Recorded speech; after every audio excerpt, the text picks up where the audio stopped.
What's going on, everybody? I am CaptainRoBear, and this is Saved by the Spell 3, Tormund's Quest 23. Let's go. Let's go. More D&D in all of our lives. Please, can we have a happier night than we had last week and last night? No guarantees.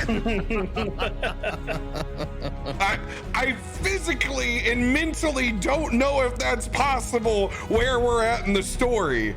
In which we went in Wayne's World, but we're not. We're going to suffer because we like all the sad parts of the human condition too. Didn't I give you enough last week? Wasn't bearing my soul enough for you last week? No, because I still got wine. It didn't hit the wall for me. Oh no. Oh no. Here we go. Here we go again on our own. The only way I ever know. My guilty pleasure right now is the Geico rat commercial. We got the home of our dreams, but it's got a rat in it. And it's just rat doing round and round. And they show up in like every room in the house. But like, I love it because now someone is going, look, Grandpa's on the TV.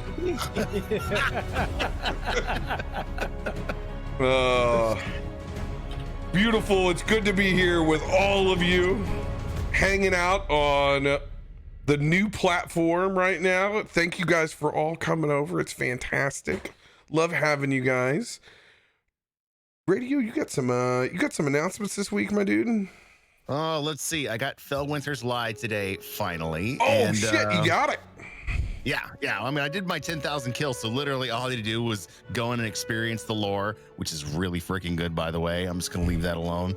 Definitely worth the 1,000 shotgun kills. It felt like 10,000. But, you know, it's amazing what you can do when you grab a couple of barley pops and sit down and chat with your friends on stream while you're just walking around the Leviathan shotgun killing everything. I have seen my PvP masters playing around with that weapon. I don't know why anybody's talking crap on it. That looks like the deadliest spread shotgun. It was reaching out and touching people at incredible distances, both far and horizontally. All I can say is, hey, chaperone, you. Oh man! Not even an exotic. So here's my question. Fellwinter's Lie, it's all decorated like the Iron Banner ornaments, correct? Yeah. Because he was an Iron Lord that we've already disposed of. Former? D1, he it was a gun from the Crucible. It was from the Iron Banner. And it was a gun they had to nerf because shot package was so strong, like it is now, that it was less sniper rifle. Yeah. Because it literally takes the entire shotgun spread and focuses it to about this much, which gives you a better spread than what a slug shotgun would give you. Yeah. So it's foolproof at range, which is exactly what I need in the Crucible while I'm trying to press on for my Luna's Howl this season. I was bitching about shotguns last week. I don't even want. I don't want to. Oh, I don't want a beast. I haven't gone into comp yet with it, and I got a feeling, dude, it's gonna be comp shotgun hell. Well, you know what? I think what I'm gonna do next time, so I don't go crazy. If it's a map where we're gonna have to round each place and there's gonna be a corner, I'm just gonna put my peacemakers on. I'm gonna run double freaking SMG. And that's just how that is going to be my version of the endless spin up and my lawnmower. That is my sweet business.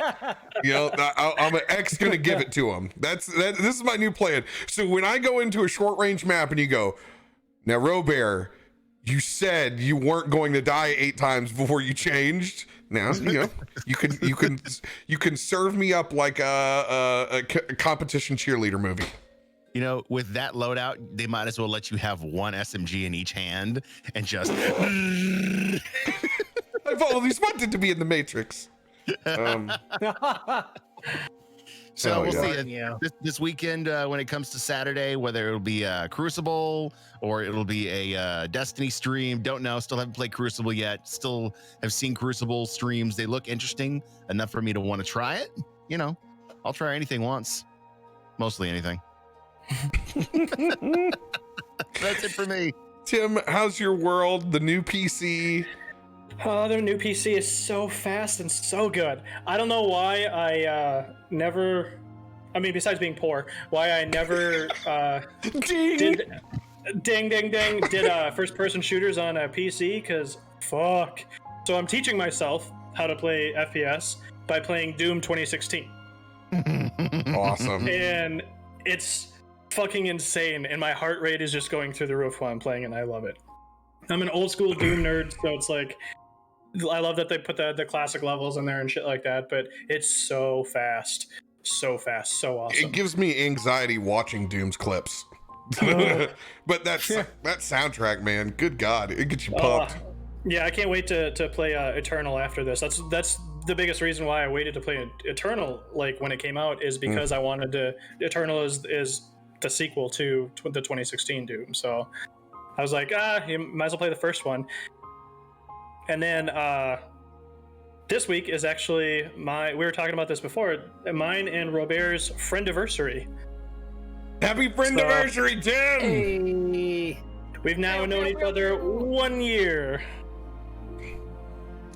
D&D Live, baby. Yep, met this beautiful man last year at D&D Live. God, I could have met you both there too. I was there. It was so good. So much fun. A lot of drinking. How'd you miss this hat and this hair? You're like, Right? Oh, no. For sure, I saw you there because I like. It wasn't until the conversation continued where I was like, "That's it." Like that's, I read it. That's the behemoth of the man that was losing his shit during Magic Sword. Oh, yeah. Oh, that's Magic Sword. Oh, so good. I didn't even know we were getting Magic Sword, and all of a sudden they're like, Magic Sword's gonna play for you guys. I was like, what? Huh? For people who don't know what Magic Sword is, just go listen to the Thor Ragnarok soundtrack. Yeah. that'll immediately put you in those vibes. Yeah. So good, man. So good. So good. But yeah, I saw RoBear at D&D Live and immediately was like, that's somebody I need to be friends with. I flew 1,500 miles to do that, and that was back when I lived in Minneapolis still. And small world, even smaller, RoBear was staying with my now girlfriend. That's how impactful D&D Full circle. Yeah. For real, man. That's how it goes when you meet friends that you enjoy. Yeah. Oh, that's awesome, man. It was such a good weekend. Super sad that we all can't be there, but obviously for reasons, I'm glad they put together a really cool lineup. They're at least doing something, and that something is also going to be for charity. So that's pretty badass. The new person I saw on the list was David Arbor. That's awesome. How cool is that, man? And then they added 2 more WWE stars. So.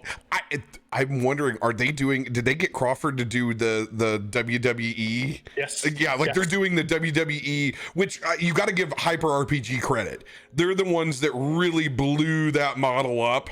And I wish I could remember the DM's name right now that did it for him, but proposed that idea and it ran on their channel. Brilliant. Wrestling match D&D. That's fantastic. Yeah, they're like Crawford's gonna run the all D&D, the all WWE game. I think that's late Saturday. That's awesome. But yeah, and if anybody wants to know more about that, just literally go over to the Wizards website, click on D&D, and it should be the first thing on there.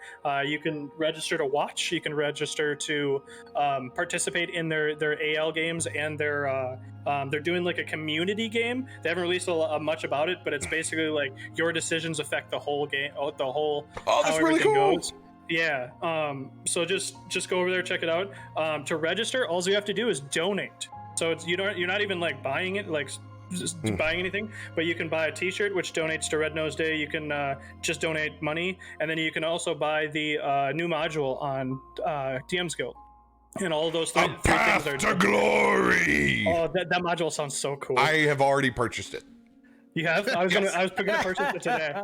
Yep, I've already purchased it, and I will 100% be playing that module on Yes.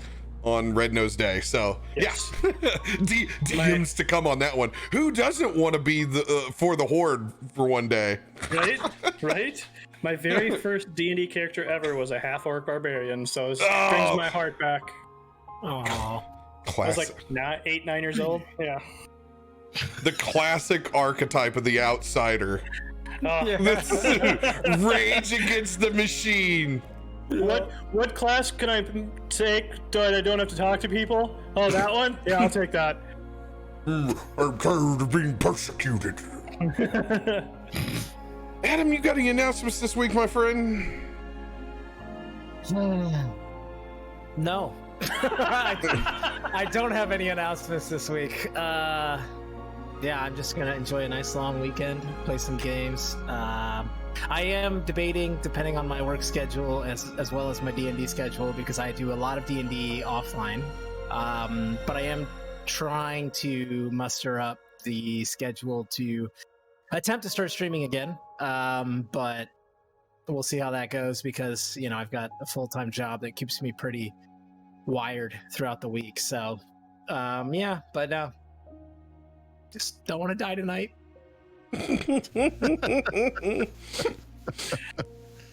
Oh, I feel that. So we're going to do something real quick. It's not going to affect our recorded VOD, but it is going to drop the stream for a second. Whenever I stopped and restarted my stream, I actually lost transcodes. So I'm going to try to bring transcodes back online with a little trick I've learned, a little affiliate magic. Oh, magic.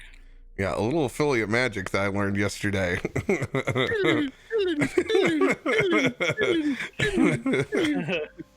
All right. Give me 1 second here, guys. So I turn off disconnect protection. Let's go with the Scooby-Doo ending. I'd have got away with it if it weren't for you meddlesome kids. And that pesky dog too. Who, me? All right. I don't know, Raggy. We gotta get out of here, Scoobs. Okay. Uh-oh. That was good. It could not access specific channel. Well, hey, let's try again. You've been yeeted. I've been yeeted from my own channel.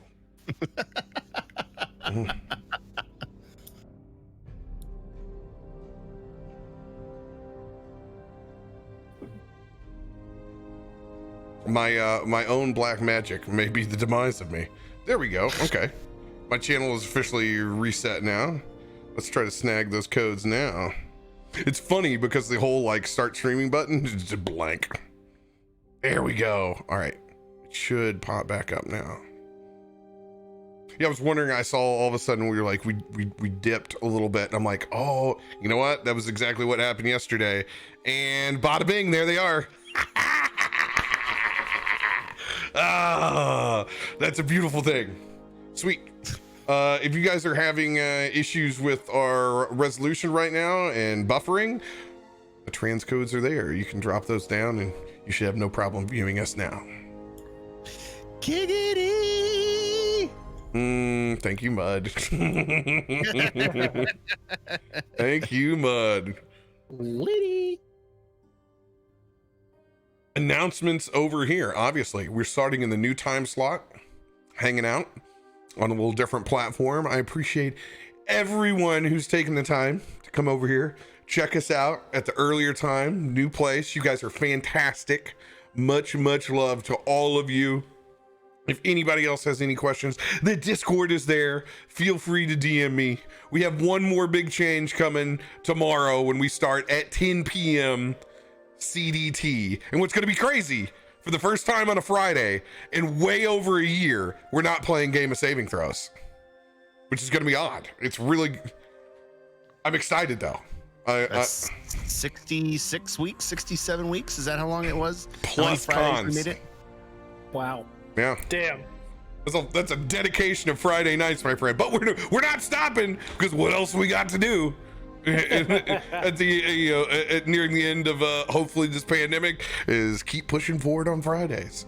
So join us for our cyberpunk adventures in the middle of the night. That I am super stoked for. We're gonna blare that music. We're gonna get even more in character, slowly meld our realities. Join us for that 10 p.m. CDT tomorrow night. Neon Regimes 2 Synthetic Screams, right here on this channel. I'm never leaving my chair. Unfortunately, with leave? work, you don't. No, I don't. It's don't? literally, I put my ass in this chair around 8 o'clock in the morning. And on days like this, I don't leave until 1 o'clock in the morning. Damn. Good thing I got one of those nice human scale chairs that's all ergonomically fit to my. Oh my God, I can't wait for that day, man. I need a new chair. I'm still currently sitting on acoustic tiles. Oh God. But it stops the it's a nice replacement foam seat bed. Actually, it's not bad. It's not bad. I can't feel the metal bars anymore. That's good. That's good. That's good. We definitely metal bars in the ass are things you don't want. I mean, let's not kink shame here. Let's not. Get us canceled on Twitter, radio. By turning you on. The immovable rod. Whoa. All right, I'll be back at like 5. I gotta go. Fantastic. Oh, without further ado, as I always want to thank you, Roll20, for putting us on your spotlight. You guys are rock stars. We appreciate you for providing this virtual tabletop for us, allowing all of us to hear the music and see the visuals all at the same time in a beautifully presented way. Thank you, thank you, thank you. And always, D&D Beyond, thank you for your dice rollers, your awesomeness, and all the ease of creativity that you help bring us. Ugh. I can't believe, I think in the last, 2 weeks that this has been active, I've only rolled dice like 3 or 4 times across all 3 campaigns. A total of like 3 or 4 times. It's just so much easier just to click it and let it go. Oh, there it is. Yep. Fort, you have done enough, my friend. You have gifted enough subs this week. I don't think there's been enough people to come to my channel at this point. It's just gonna start giving subs to random people. Fort, you need to gift one more if you're going to be on top of that leaderboard. I just saw he was at 68. Somehow I believe the trolliness of this man getting just to that number. I made sure yesterday I saw that it was resetting daily, and I'm like, no, you do not need to be doing that daily. That is going to go up there on a monthly basis. Thank you from the bottom of my heart. Thank you, thank you, thank you. And thank you to all those wonderful primes. You could spend those anywhere.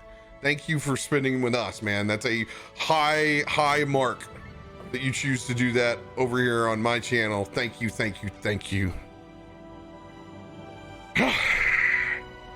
All aboard RoBear's field train. Choo, choo. There it is. I'm gonna miss it. Oh, I made it. Come on, get on this thing, you slow ass. I am not a strong man or a fast man. You're not that attractive either. Hurry up. No comment. Last week on Tormund's quest,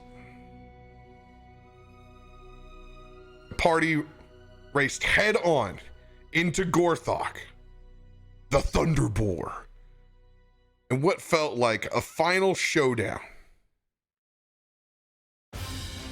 with Talos in his control over the Neverwinter Woods. You felt the pressure increasing, but nay, there was a release valve in the form of Arconin showing up in the midst and aiding the party and eventually help falling that massive abomination of a boar. While victory and merriment seemed in sight,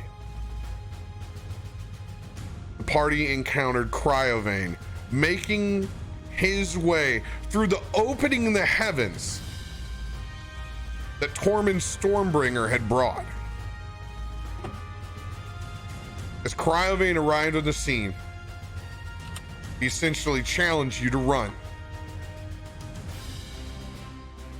With an empty belly and a thirst for blood in the hunt, Cryovain began to count down from 10.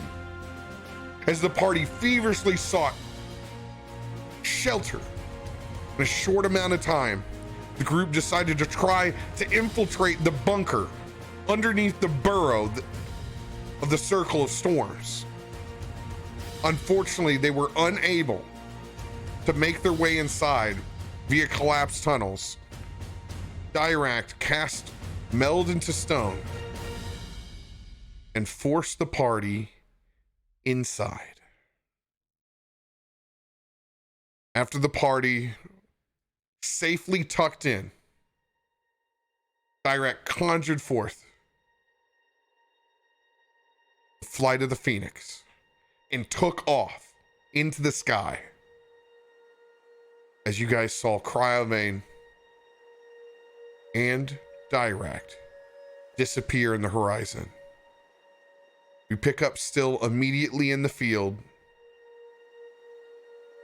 with our characters still awestruck from what they've seen.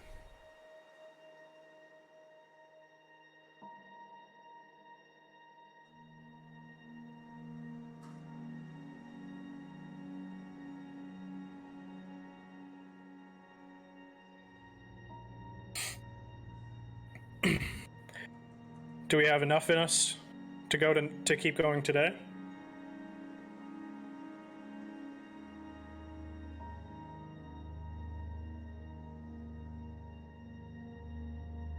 I have enough. I can go.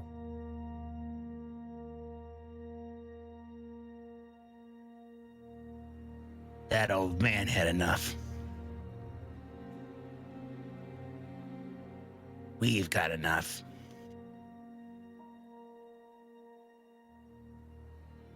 I pray to Bahamut he's as stubborn a son of a bitch that I know he is.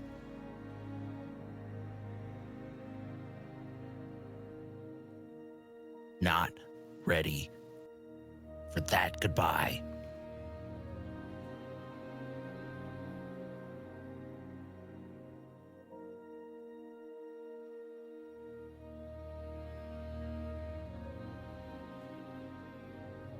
Then we should go.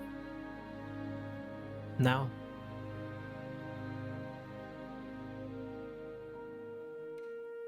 Yes, luckily enough for us, he set off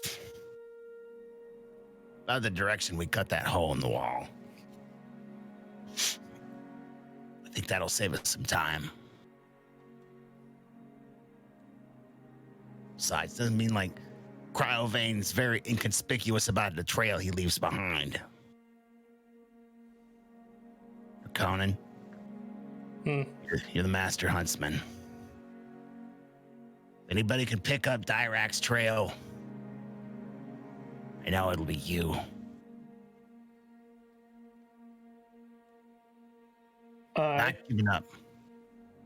Let's get the hell out of here. I will call Eric and work out and see if I can have him fly up as high as it'll allow to go. I think it's 100 feet is where I can keep connection with him, and see if that'll give me some insight. Eric is a Raven. Is a raven. Okay. Yep. If I have his stats here. Wisdom of +1. Perception +3. Flying speed is 50. Okay.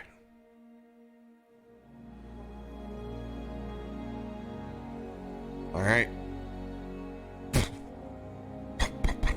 You hear the wings flutter as it makes its way up and through the canopy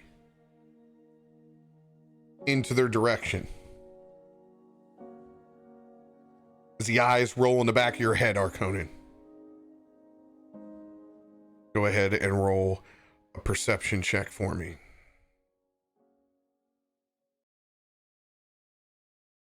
Using his or mine? When you warg, it is theirs, correct? I believe so. I will make sure here. Here it is.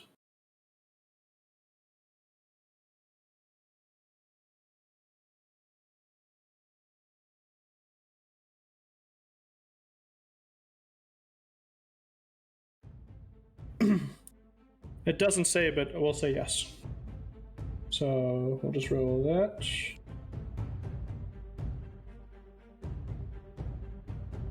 $18 plus 3, that is a 21. 21. You can see the tail end of Cryovain in hot pursuit of that massive fire-covered phoenix. While they're close to visibly getting out of Eric's range, the one thing that you have noticed more than anything else is the significant lead that it seems like Dirakt has on Cryovain.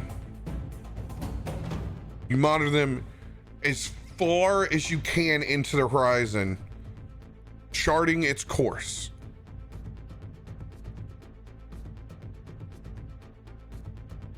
It appears that they are both headed towards the coastline.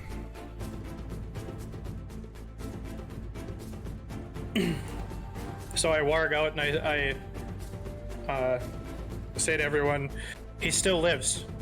The coast. They're heading towards the coast.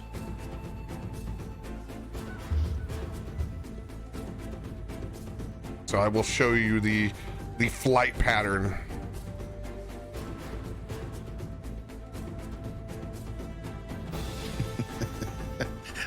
There's the wall.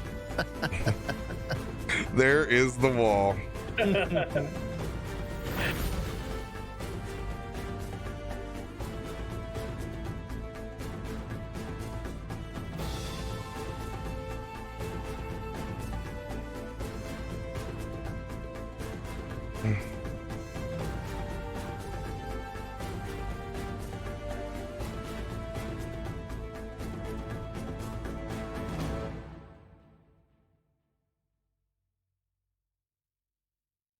Dirakt has the lead. I don't know what magic the Phoenix is, but for right now, he has the lead.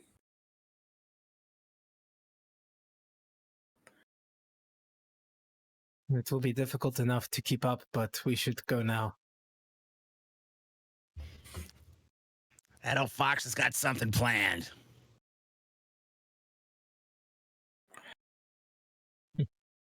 Ain't gonna do this alone. Let's get out of this place. Let's do it.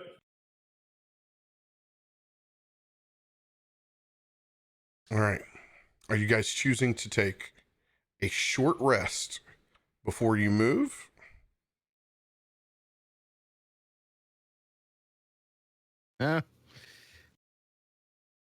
Short rest might be okay. I just looked at my hit points and went, oh, well, short rest might be okay if we get into any crap. I mean, I've got things that I can do along the way that helps. I mean, it's risk reward at this point. If you guys are okay and want to press on, I should be in a position to TCB.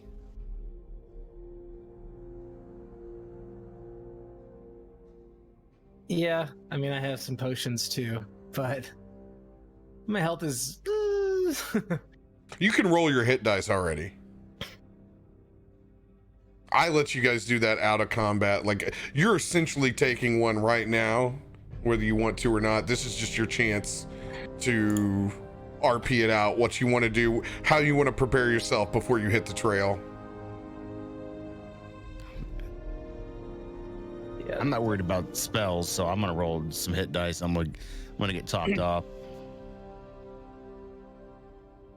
So you said we took one before already, right? Is what you're allowing us to do last game? Yeah, go ahead and click your short rest. Okay. Because I'm gonna during that time I'll use Arcane Recovery and regain a 3rd level slot. Let's go. Okay. I'm feeling much better about life. Yep.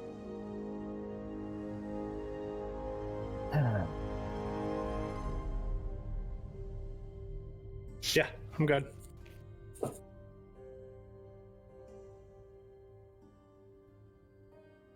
All right. All right. On we press. As you guys tend to your wounds, piece together what you can from the battle site. Still fresh blood dripping from the circle of thunder. You guys ready your provisions to immediately go in the aid of Dirakt in the flight location that Eric has aligned for you, still having to intersect that ice wall. You guys must choose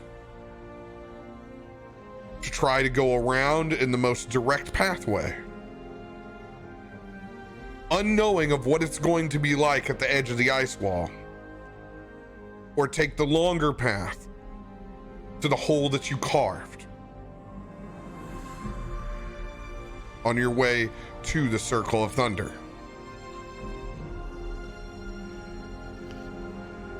I'm gonna say, for me, you guys can retort on this. I'm gonna go Talk through in the hole in the character. wall. Talk it out in character. So as we're moving, we're discussing this. Yeah, you can say that you guys are already, Yeah. because you haven't had to come up with the commitment yet. You've been going southwest, and you haven't had to make that deviate call yet. But now you're coming to a point going through the woods where that decision needs to be made, still pressing forward. Would I have any idea of what may lie in the unknown there? If we go the short route, essentially. You do not. Okay. We're not in that area whenever the wall was created. Okay. You know, Arcane, you weren't with us, but the giant ice wall you can see in the distance cut a hole right through the middle of it.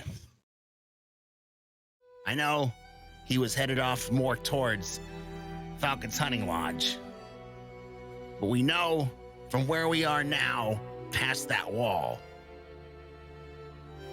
it's somewhat safe. I don't know what you saw in the woods. If you think it might be better to go past the hunting lodge. But No, I think the known route is actually probably going to be the fastest. There's a chance that the going around would be faster, but we don't know that, and why take that chance?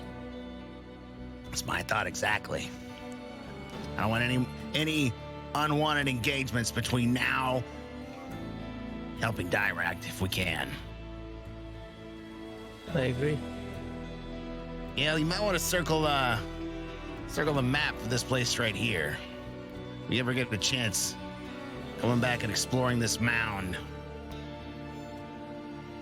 you never know what you might find, considering that it was such an important place for Talos. I have done that, and I've also left my mark here. Did you pee on the place? Though that was only in my pants when Cryovain showed up. There's one end or the other. Luckily, I have this prestidigitation. Clean. Something Dirakt taught me. Let's go through the middle of the wall. Back towards the wall. This direction. All right. I need this time, Tormund, you will actually be guiding back to the exact point in the wall. Arconan, you will be assisting. So Tormund, please roll a survival check with advantage. All right. Oops.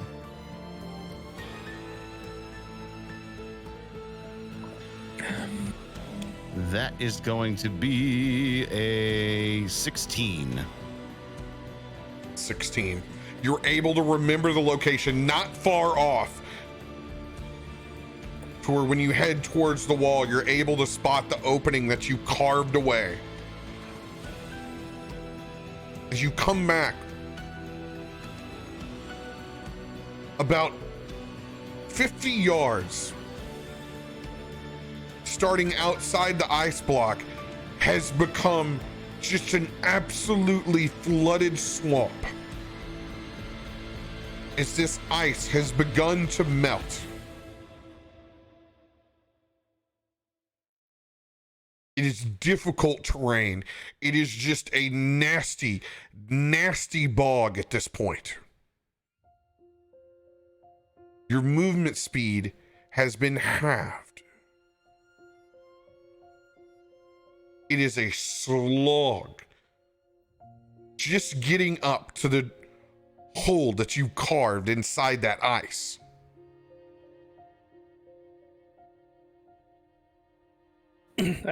I have a solution. I don't know about Gale here, but I don't really want to trudge through this mud. What are you thinking? I mean, Well, I can fly over with my boots and...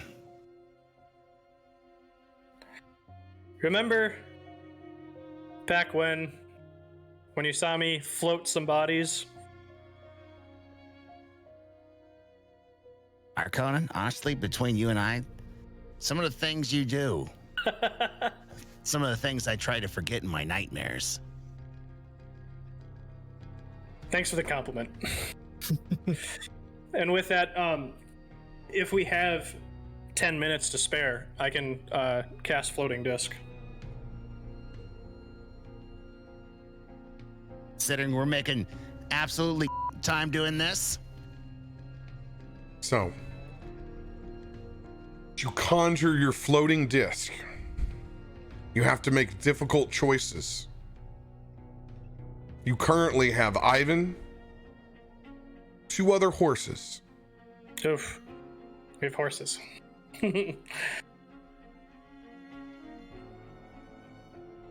And all 3 of yourselves. Yeah, it won't carry the horses for sure. Well, I could fly Ivan.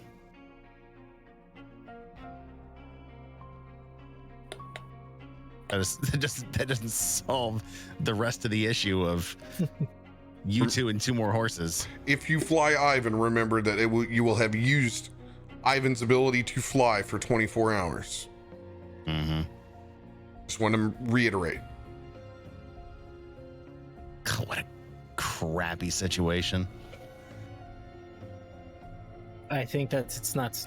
We might as well just spend the time pushing forward and doing as best we can to go as quick as we can. Yeah. I don't think that will help too much. All right. Damn it! Just need to catch a break. Mira, girl, let's go. As you guys try to make yourselves as light as you can, putting all of the heaviest items you can on this magical, conjured floating disc.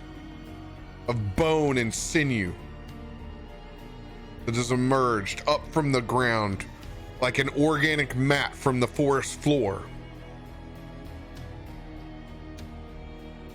You guys begin to trudge through the hole that you've carved. Cold ice water from this dragon-made glacier wall dripping on you the entire time, enough to make anyone go mad. Constantly. Drip after drip. Halfway through, bone cold and wet, you guys are facing a point of exhaustion. Just going through, if you don't do something to remedy your current situation. It was miserable to chip through, and it's miserable now. We got in there, we can light. It's in those packs.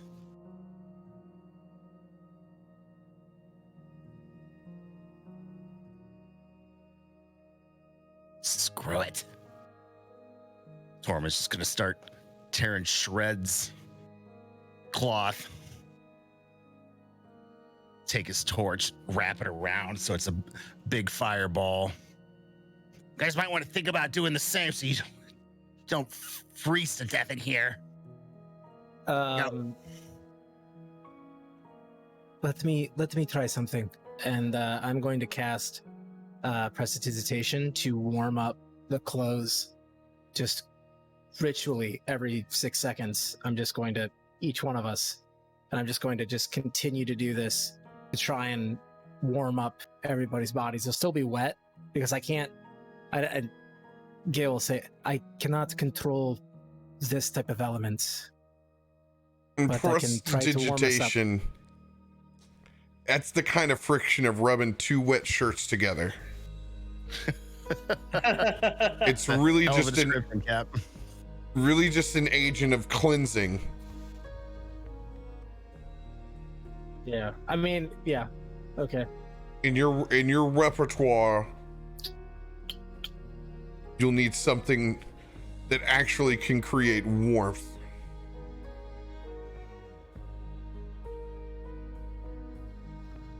Got anything that you want to bundle up? Shred it now. I can blow this fire breath once. Ooh. I've got I've got some extra rope and bedroll that I can spare. Bundle it up. Put it on the middle of that disc. Turn it into a floating fireplace. Oh, that's a good idea. Yeah. Excuse me. You can chill, warm, or flavor up 1 cubic foot of non-living material. I've never actually heard of prestidigitation being used in this way, but Gale can slowly air dry that shit. Basically hovering your shirt over the air, the Dyson air dryer, and blow it up and just Yeah. It's not like a cure-all, but it's my attempt is just to keep everybody warm. He can dry everyone's clothes and slightly warm them up. Yes. This is one effect. I require the group to find one more solution along with this to avoid a point of exhaustion. I like the rolling campfire. That's a good idea. So while we're on the horses, I will ritually cast floating disc and have it centered in between us three, and then we can put up to 500 pounds of shit on it. You guys already had that conjured.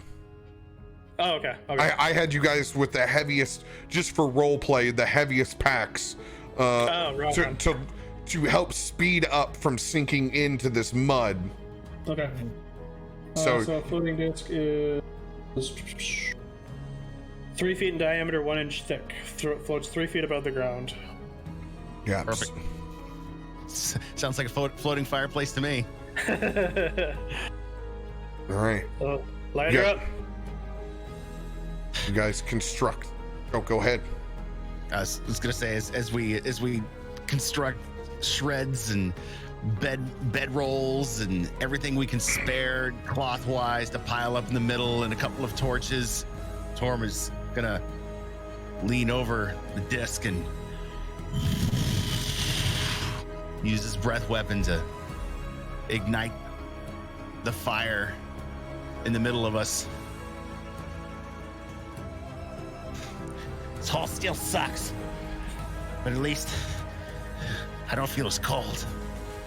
But I don't think we should dwell here long. Let's keep moving as fast as we can. I don't want to be here if this ice collapses. Agreed.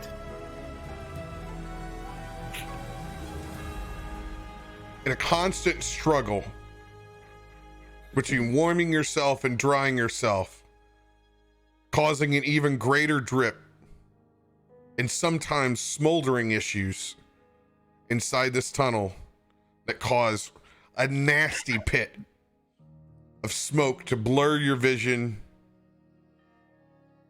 and choke your lungs. You guys are able to trudge through, hearing several ominous cracks on your pathway through, but having no other recourse other than going forward.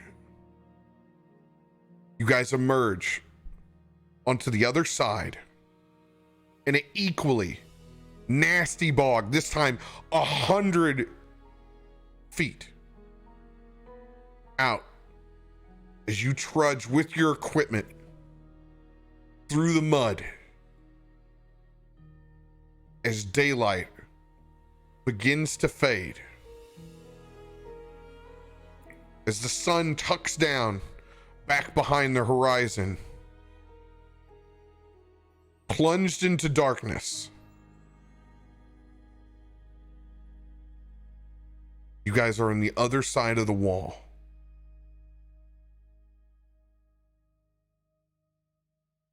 How would you guys like to proceed? Are we still in the marshy shit, or are we on some dry land? You were out of said marshy shit. Awesome.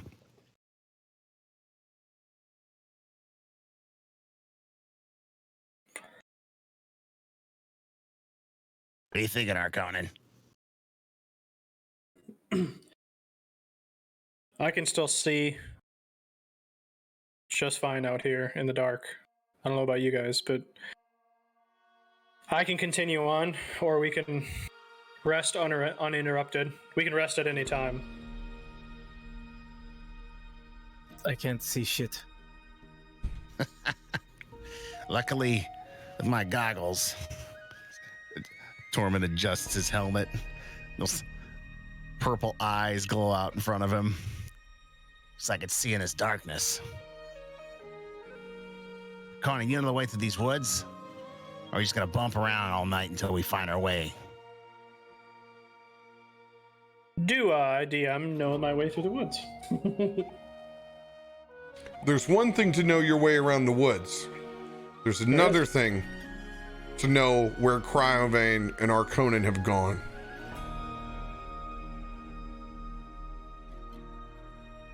I can't help but thinking as we're traveling, if I was Dirakt, he has to know that he can't outrun Cryovain, right? So, where would I be going? And in what point or what stand would I try to make? To throw him off the trail? Do you have any idea? At that point, you're not going to throw him off the trail, you're going to hide. That's what I Just- mean. Dragon Barrow or Tower of Storms. It's the only thing I could think of along the coast. Would he go out over the water? That I have no idea.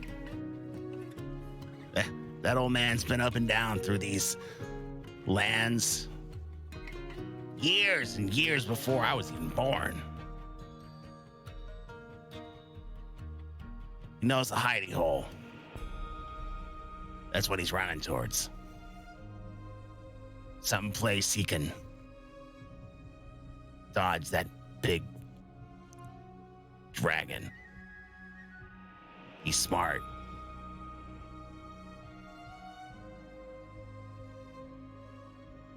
Point of reference. The last time, and you know this, Arconin, that you saw them, Arconin did have a sizable lead. You don't know, you do not know if he can maintain that or not, but that is what you saw.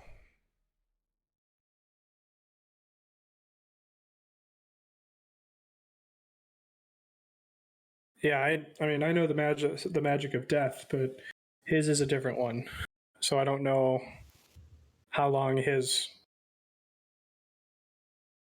steed lasts. Well, it's not getting any younger with us standing around here in the dark. Let's keep heading this way. If we can hit the Tribor Trail, at least we can find open territory. Head towards the coast.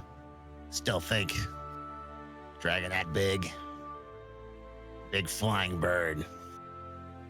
We'll be able to see him, I hope.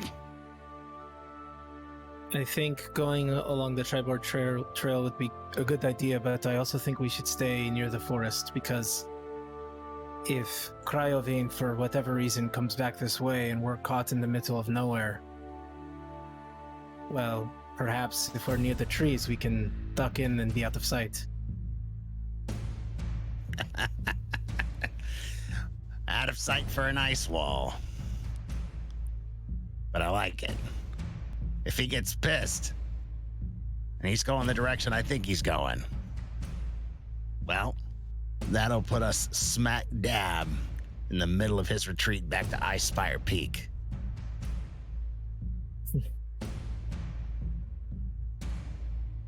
Up to the trail, close to the trees. Yale, stay between Arconin and I. We can see in the dark. I don't want you getting lost. That sounds like a wonderful idea. And I'll make sure I'm in the middle as we're riding. All right. You guys are deciding to press on into the evening, foregoing sleep.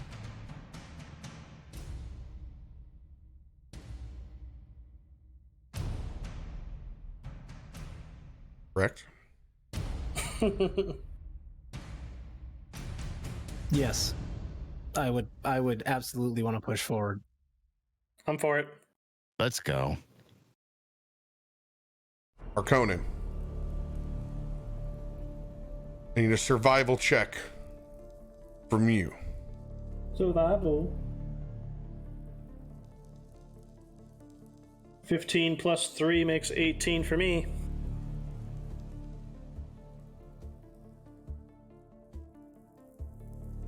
As you guys orientate yourself to head towards the tree line of the Tribor Trail in an attempt to help speed up your travels, to try to catch that southwestern trajectory that you last saw Dirakt and Cryovain take.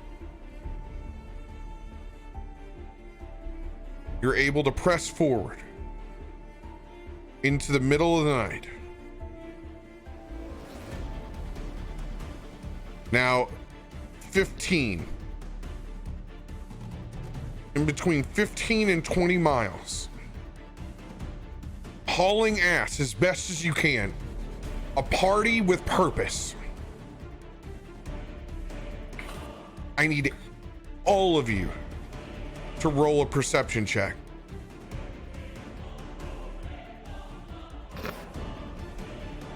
Oof. 17. 12. Oh God, you're Yeah, tired. I have a My- +6 too. Oh, Am I rolling straight or am I rolling at disadvantage since it's like pitch black out?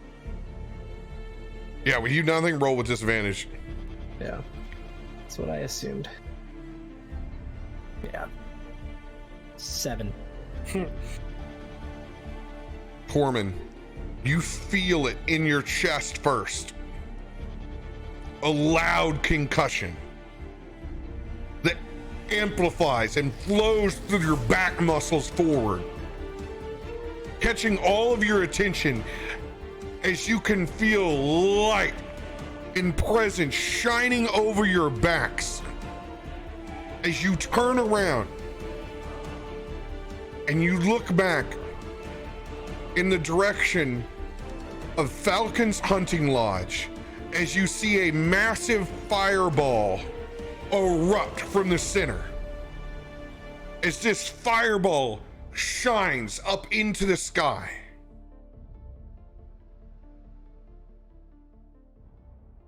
For a few fleeting seconds, illuminated in the clouds, is a message that Arconan had previously skywrite into one of his threads. Arconan, when you set a trap at Falcon's hunting lodge, what did that skywrite say? It was a message from the Queen, from the Raven Queen. It said, "These threads of fate belong to you alone. Pluck swiftly." You're able to see just the beginning of that as that cloud of illumination and fire partially light up the message. Tormund, in so many words, you're not able to process what you've just seen. Gale, you've just turned around in complete disillusion of what has just happened.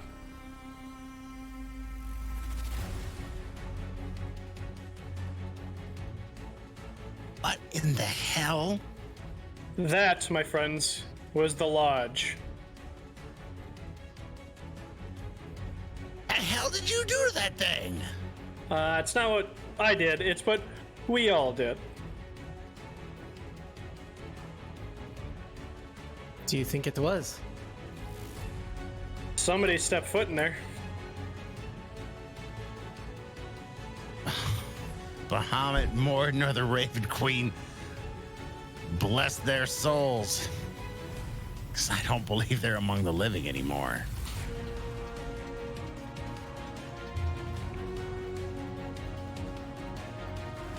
Was sorry, did that come from behind us then?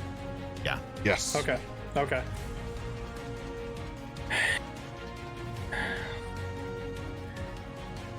Or maybe it was a good thing that we went through the wall. Gail, you're reading my mind. I don't know who decided to get into that place. I'm glad I'm never going to have to meet him.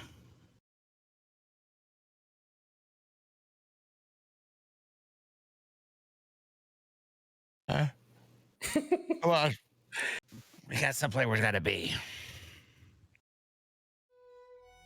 Every so often as we're writing and we start getting into like the wee hours of the morning and like the inevitability of like tiredness and like sleep starts to creep over, I will occasionally cast Prestidigitation again on everyone, but make it like cold as kind of like a jolt to the system.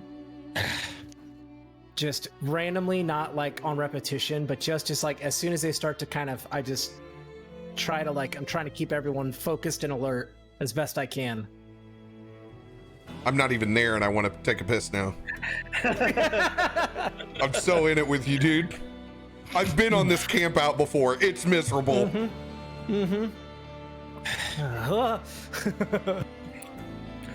Sounds like a lot of like midnight drives I've had. Yep, that's exactly it. Roll the windows down, roll them up, roll the windows down, turn the music up loud. Yeah.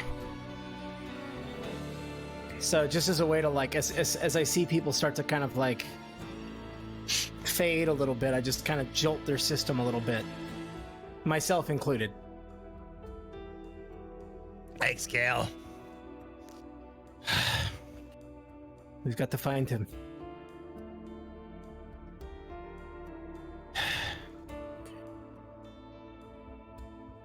Yeah.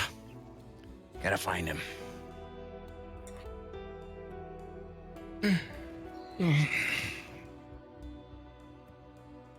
At this time, during the witching hour, between 3 and 4 in the morning, you finally make it towards the tree line edge. Starting to become very weary.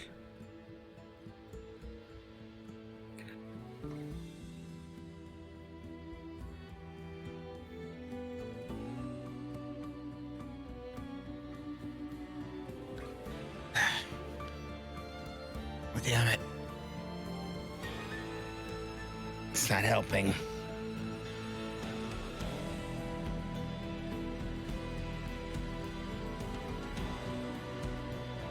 What do you think? Let's see what the tree line says.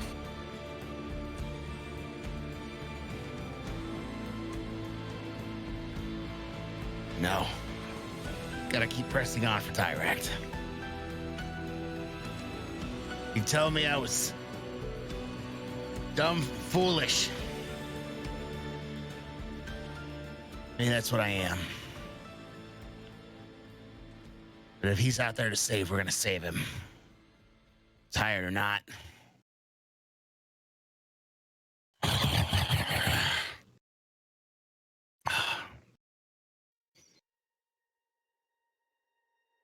Something in me just wants to sleep till daylight.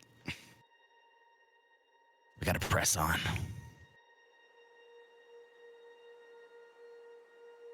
Right, Ivan?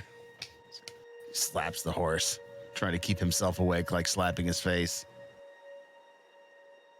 I know, you're tired too. We're all tired. This isn't about us, though. This is about Dirakt. It's all about Dirakt. Gale, you awake? Yes, I'm awake. Darkonnen? Yeah, I'm good. And with that, each one of you hears in your head just an insane scream. As I cast a message on each of you. Oh, I get it. Can't you be more constructive with how you do that? I mean, can't you channel the dead to lead our horses so we can take a nap? I mean, yeah, but do you have any dead bodies? Maybe one if you do that to me again. And like when I ask if there's any dead bodies, I kind of like perk up and start like making a point to sniff the air. Maybe check the dead radar. I don't sense anything. Well, the good thing is that if we can just hold out a little bit longer, we can maybe perhaps get some light, and Eric can maybe see something. We just have to keep going a little bit longer. Hey, Gale, what's that song you were singing the other day? It was that was one that my mother used to sing. How did it go again? This isn't the time, Tormund. No. It's exactly the time, Gale. Need something to lift spirits. Need something to keep us going. I thought that's what the ale did. No. No ale. No ale till Dirakt's back with us. We need a song. What was it?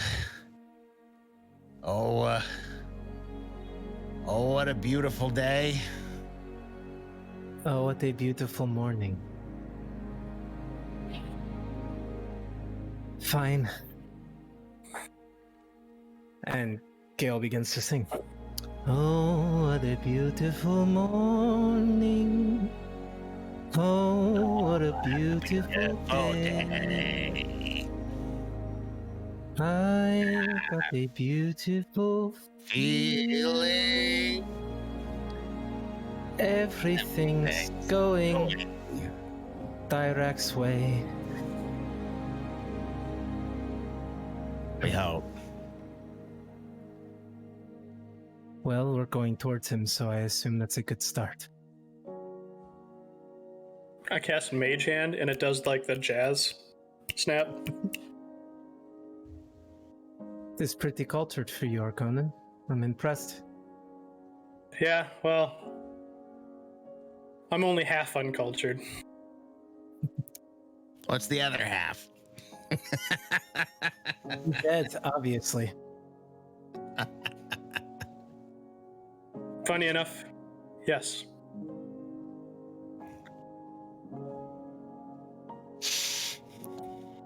Oh, what a beautiful morning. Oh, what a beautiful day. I've got a wonderful feeling. Everything's going our way. Come on, Ivy, you can sing too. Oh, what a beautiful morning. Come on, I want you to feel it. Oh, what a beautiful day. I need everyone to register 1 level of psychosis.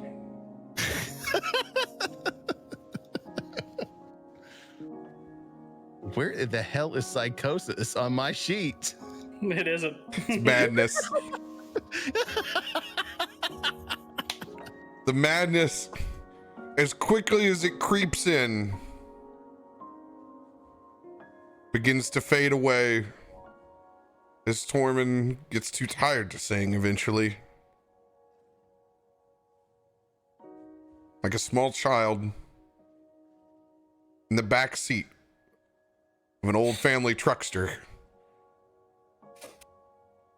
headed to that theme park. You guys begin to see the sun rise just as you make it to Tribor Trail. Interesting enough, in this trajectory, you've actually made it back very close to your favorite campsite.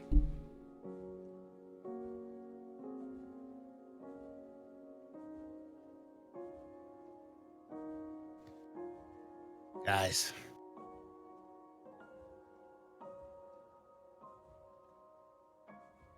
We gotta stop.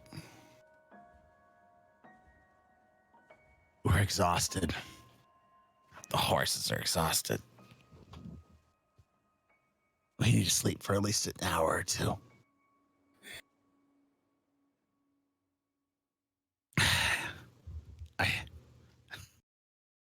Even if we did catch up to Dirakt Cryovain, I don't know if we could do anything.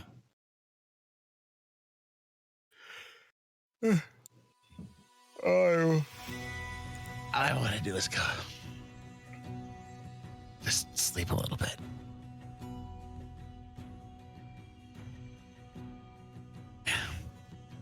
That sounds good.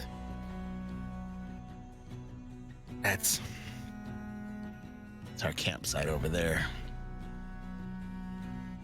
Arconan, you've never seen this spot, have you? I have not. It's got a great little stream. Nice little place for fire. Gale! Keep the cold hits coming. Right, Come on. sorry. Cast it on you once again. We're gonna break there for a couple of hours. Gonna get some sleep. We're gonna finish this. Dirakt can stay alive this long. I know it. That White Dragon. We're not giving this up. We're just not gonna be useless when we get there.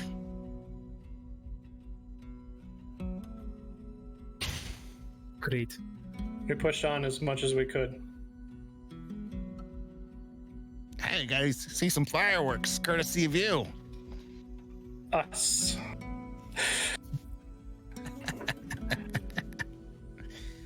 I would have liked to seen the son of a bitch that walked into that hallway and that armor bomb came slinging down on top of him.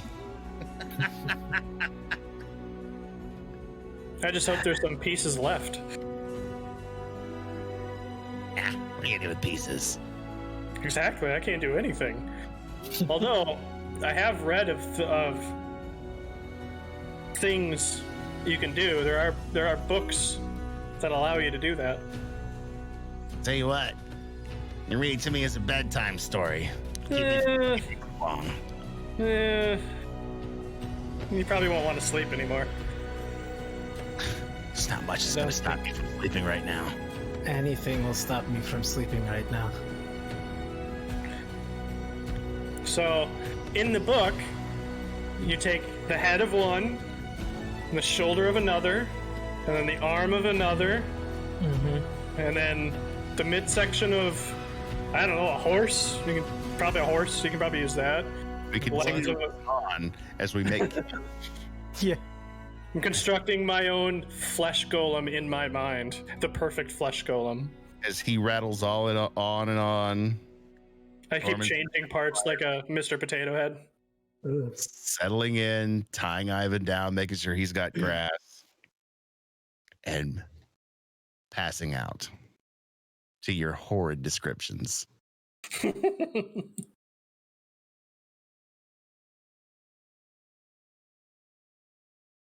Is there anything anyone wants to do before they let sleep take hold of them? I have something. I will. Where is it? There we go. I'll take out my necklace with the raven skull, and then a small crystal bead, and I'll put the crystal bead in the eye of the raven skull, and I'll start tracing on the ground. And I do this when everybody's pretty much asleep, so I'm the last person awake. And I'm saying a prayer to the Raven Queen for surviving another night, and for answering my prayer in the barrow. And the tiny little threads begin to form around us. And I leave the ground and everything the exact same, but everything around us becomes dark and mute, just like an empty temple. But you can still see the stream, the fire pit, the ground. So when everybody wakes up, whenever they do, they're not completely terrified. But I cast Tiny Hut, or Liamon's Tiny Hut.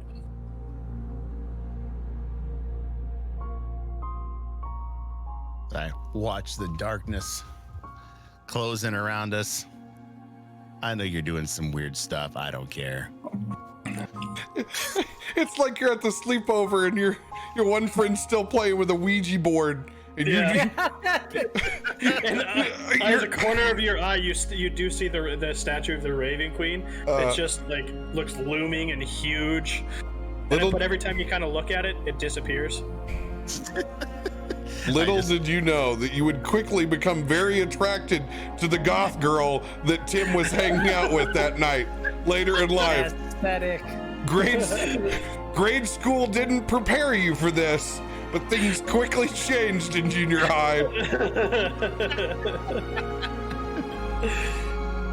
Just watching all this stuff close around me. Tormund's gonna take his hammer and he's gonna hold it to his chest and put his other arm around it and just think for a moment. You saved us, Morden. Dirakt saved us. Got anything left, old man? Use it. Because we're coming for you just a couple of hours. Whether it's the Phoenix, Morden, Bahamut, crazy ass Raven Queen who built this hut around us. Stay alive.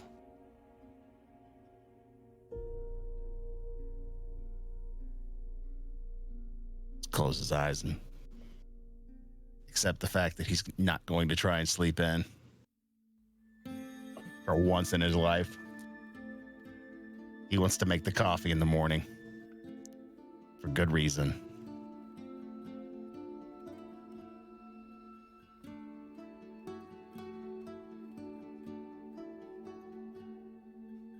Bam.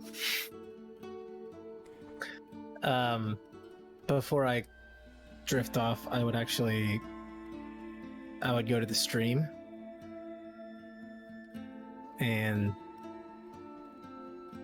I'd kind of fill up my water skin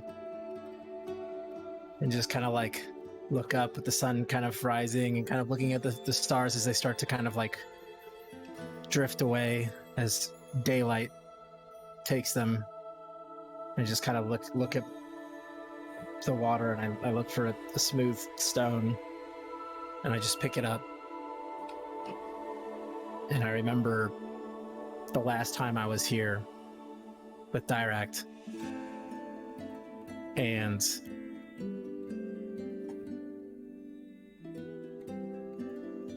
do you think you could help watch over him?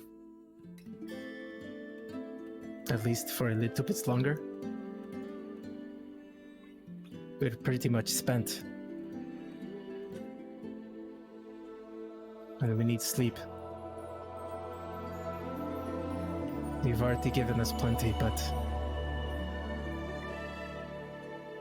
you could say I owe you one.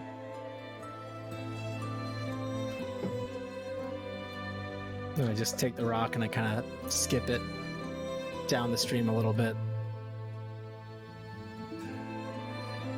Take a little bit of the water, drink it, and then turn and head back.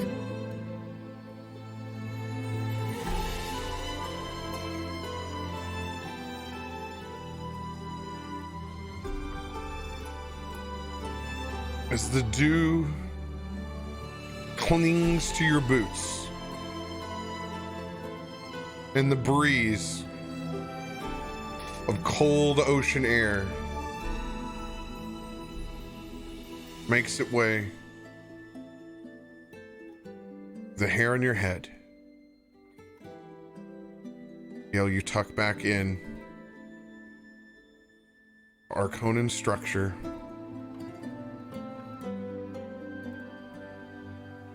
and find sleep taking you.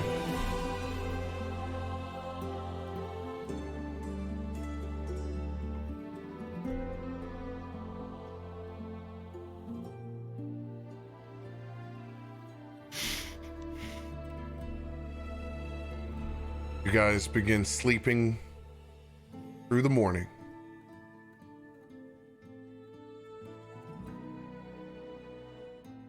I need Tormund and Gale both to roll wisdom saving throws.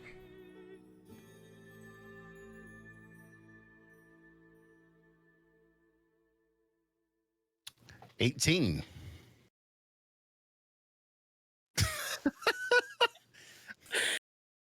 It was really good, and it was really bad. It's a 9. It went from a 17 to a 7. Oh.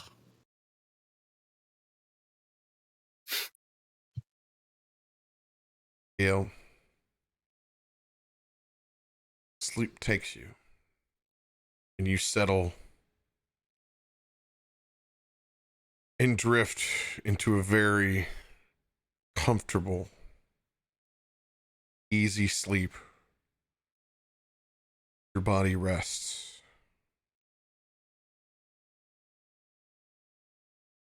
Tormund.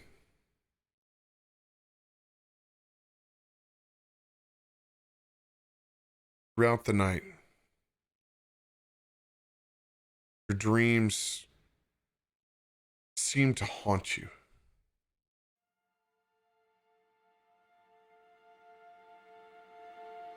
Night that any human being has ever spent on this planet understands, racked with dreams.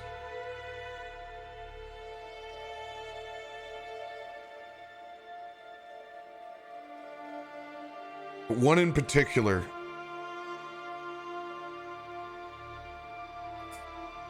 you remember feverishly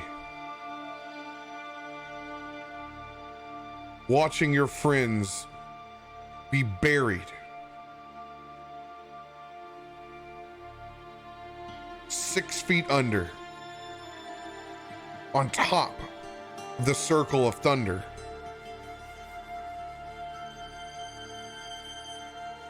All of them still grasping out before seemingly piles of dirt layered over the top of them. Unable to stop this process, like some sort of paralysis in your body, you feverishly turn to grab a shovel behind you. As you grab that shovel and you turn around, the earth is no longer displaced. Where it once was, where these graves were dug. You simply see just small markings of what is left of Gale in his fine robes that you haven't seen since you saw him in the hunting lodge.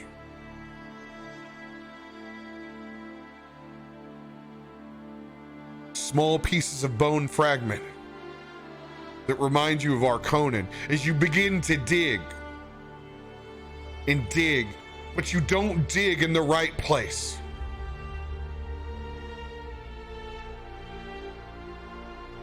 As you sink in resignation into the graves that you've carved multiple times, unable to find or save your friends.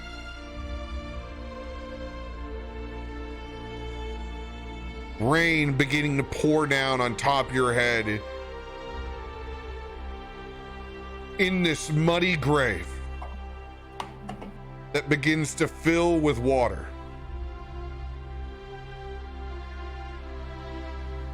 As you do, you look up towards the sky and the storm above you, and you see nothing but the rage of this thunderstorm brewing.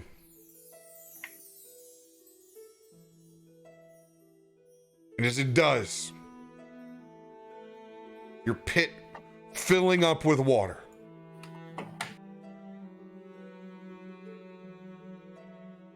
You lay your head back only to feel it grabbed from behind and pulled down underneath that water.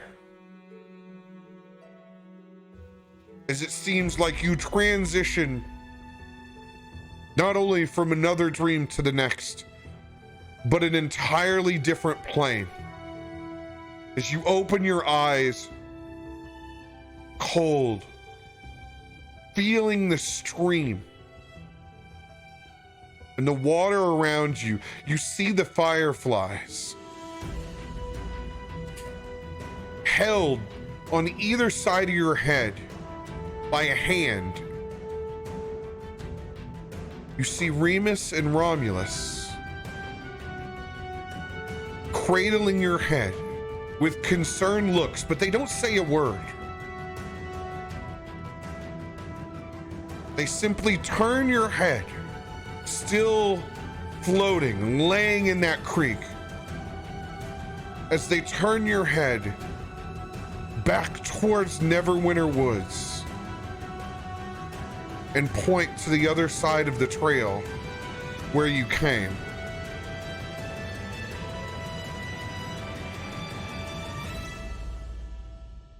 You wake up in a hot sweat.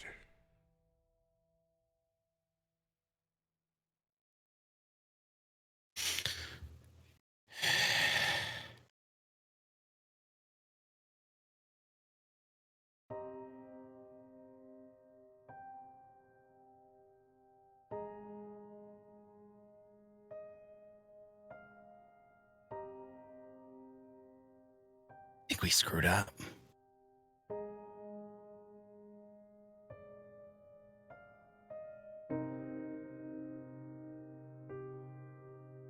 What was in that circle that was so important?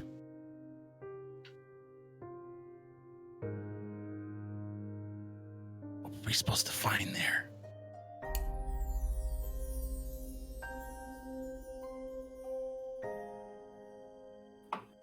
Why are you showing me this now?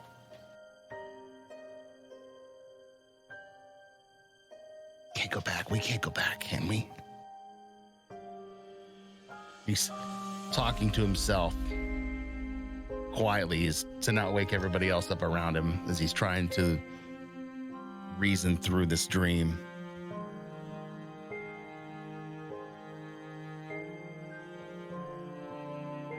It's just a dream. No. It's never been just a dream.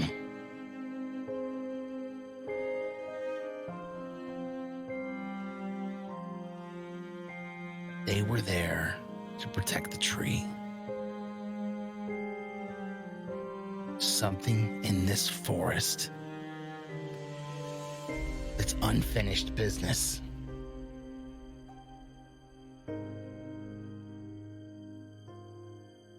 He left it there.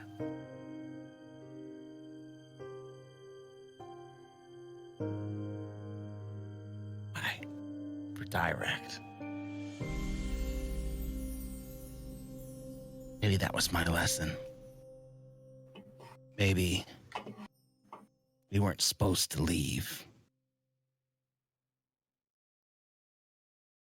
Maybe this is a boy's errand.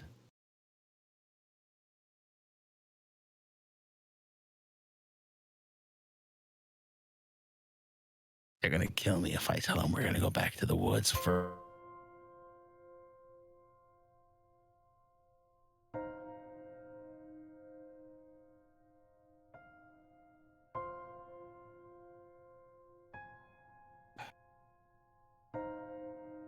This is why he always woke up early in the morning. This shit weighing on his brain. Curse you, old man. This is being an adventurer, huh? All right. Well, I'm gonna have to help either convince them or let them decide. Now they'll understand. That tree told me that I was destined for things greater. My impact here would mean more than anything. And I'm chasing after Dirakt. There's a whole plane to save. He'd probably tell me, "Boy, what are you doing? Chasing after an old man when there's a whole plane to save." And he's saying this louder, so depending on if anybody else is waking up, he's just in his own interior monologue.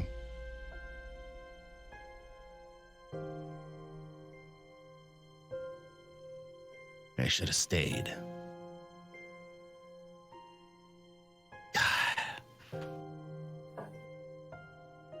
Can't you listen for once? Once, Tormund, just listen. Quit being a barbarian and use your brain. There was a reason we were drawn there, and it wasn't just the Thunderboar. They're gonna kill me. Well, nothing says going back through the woods like fresh coffee in the morning, right? Tormund's gonna stop talking to himself and start getting his provisions together and making a small fire and putting the coffee on, starting to cook some of whatever canned meat he's got. Not gonna wake anybody up, just thinking in his own head. What the f am I gonna do?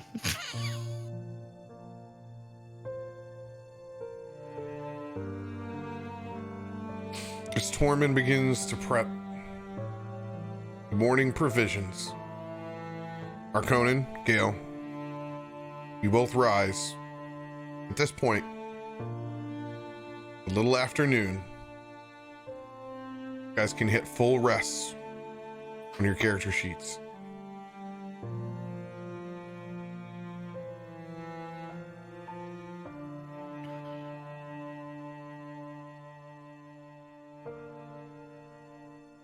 Would this be a good time for a beverage break? 100%. Because I have to use the restroom so bad. Go. Go. Started talking about streams.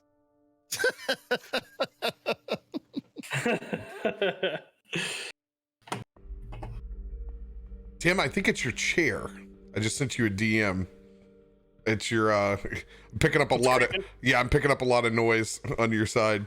I will need to send you the files this next week for you to turn on RTX voice. Oh yeah, I haven't done that on mine yet. Yep. And then you won't have to worry about it. You'll be free of said noise. Ah. Dude, I'm glad. So it was a reverse. You needed to roll high instead of low. That's why there was no vision for Gale. There was a vision for you. DC was a 16. Shit. I knew there was something about that circle of thunder when we left it, and then oh man. Just to be clear, the vision you received pointed you back to the forest, Right. where you came. It did not show you visions of anything inside the forest. Just the forest. Just pointed back to the forest. Oh. Curse this fool's errand. Dude, it's How's that work? it's really tough because you guys have no idea of where or how to track when something's left airily. But you guys also failed to try to use any ability to track. I mean, I've used every single ability that I have under my belt because I don't have anything else that would allow me to outside of what I've got. Yeah, it's difficult. Yeah. It's difficult. There's no trail to follow. You're trying to cue in a forest that's full of its own sounds in its own nature off of audio clues. There's nothing easy about tracking two fast moving objects. It's like, trying as a kid, trying to follow the emergency helicopter that flies by. You're not going to be able to watch it for very long. Nope. Oi. All right. I'll be back. Now that Gale's here. The numbers, Mason. What do they mean? The numbers.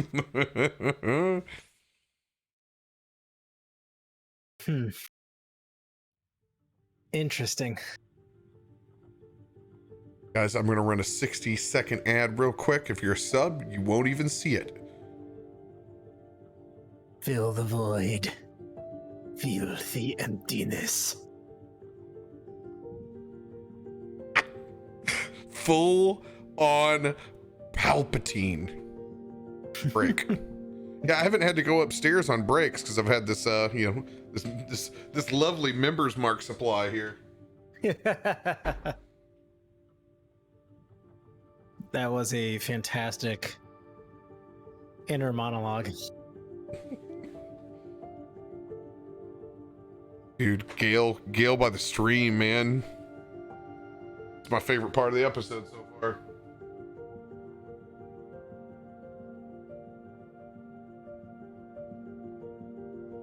There's fireballs just been it's been scratching at the back of my neck.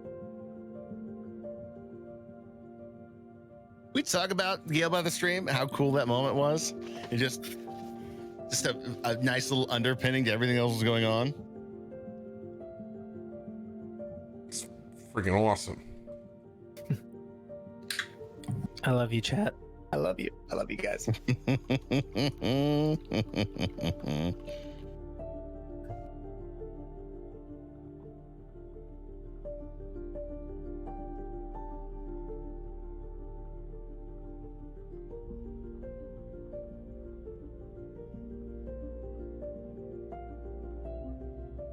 By the way, I've had a few interruptions tonight. I don't know what's going on, but my system seems to like lock up for a few seconds and then kind of. It's not just you.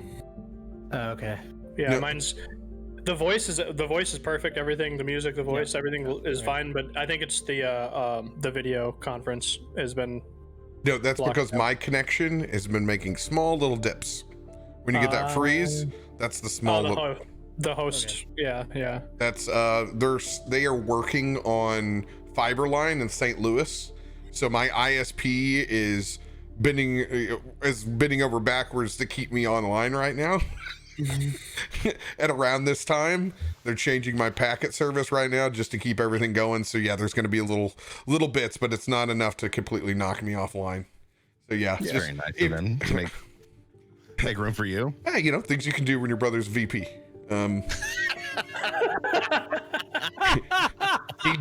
He gives you the phone number of the people that are awake when I need to go. There is a problem here.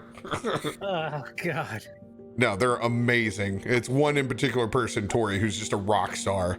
Just always is able to check and see what's on their side. So makes my life a lot better diagnosing exactly what happened. Thank you, Tori. Shout out You're to the Tori. best. For real. 1d6 for Tormund. Let's go. Got it. Logged it. Rolled it. No. Thank you. Who knows? You don't need that inspiration because you inspire me every day. Oh, shut up.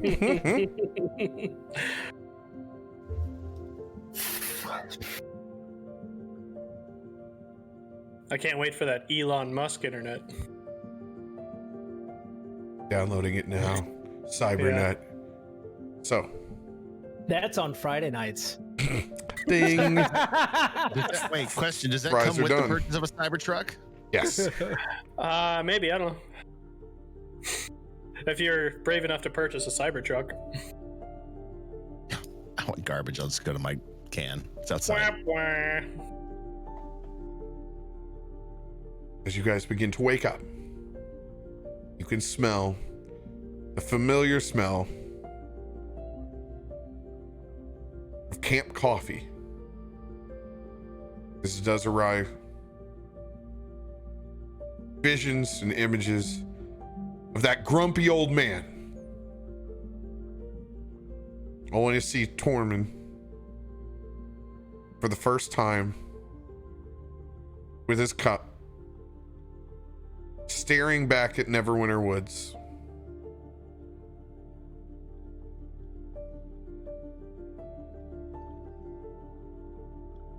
You know, Tormund. I would bet 100 gold that he still beat you up this morning.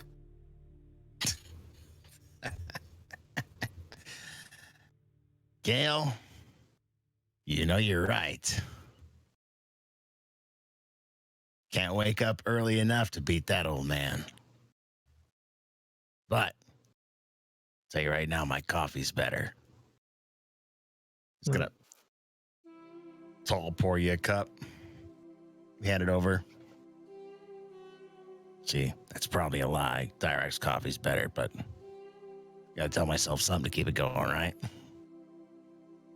You did the butter coffee this morning. It is good. See if Arcona notices.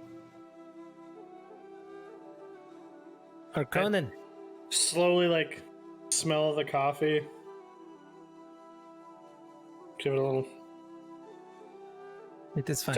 Take a sip, and then I kind of turn and pour a little flask in it. Much better. You're very weird. Do you know that? What was that? You're very weird. But I mean that as your friend. I get that. Don't worry about the coffee. What doesn't kill you makes you undead, and well, anyway. I mean, isn't that every wizard's hope?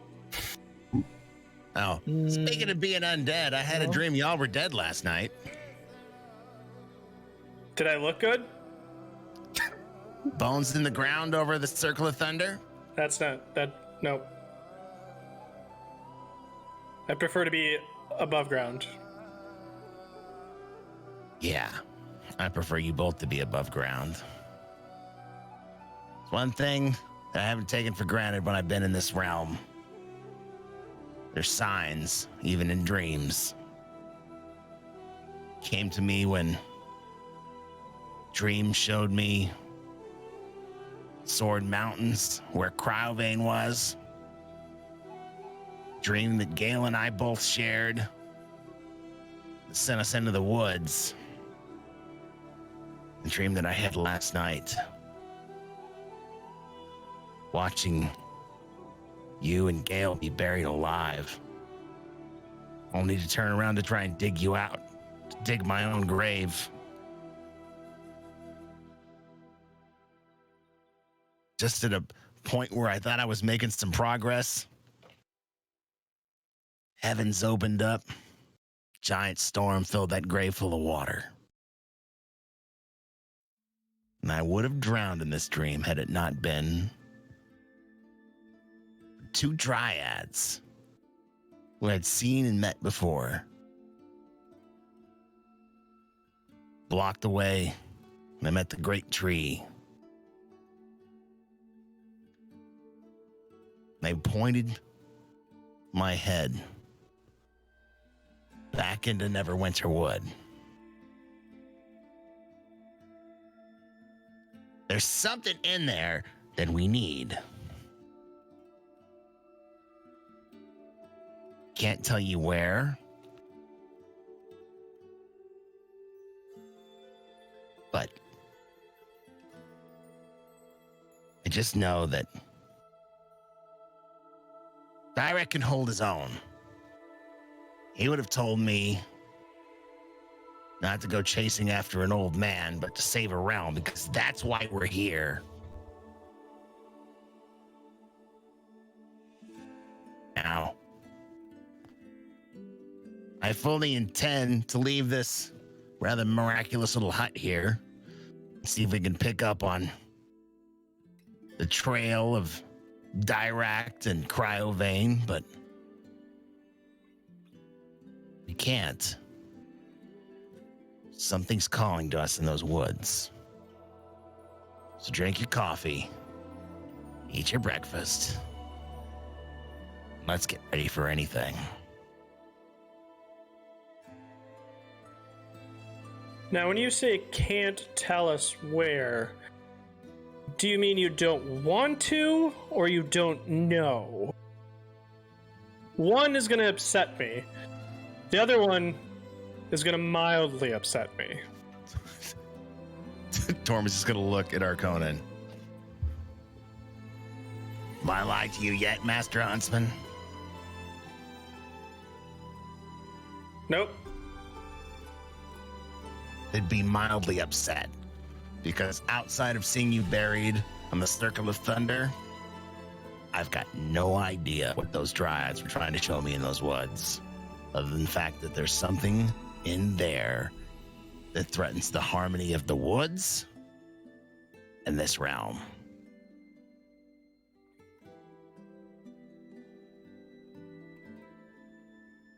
That was respect they gave me when I showed respect to them.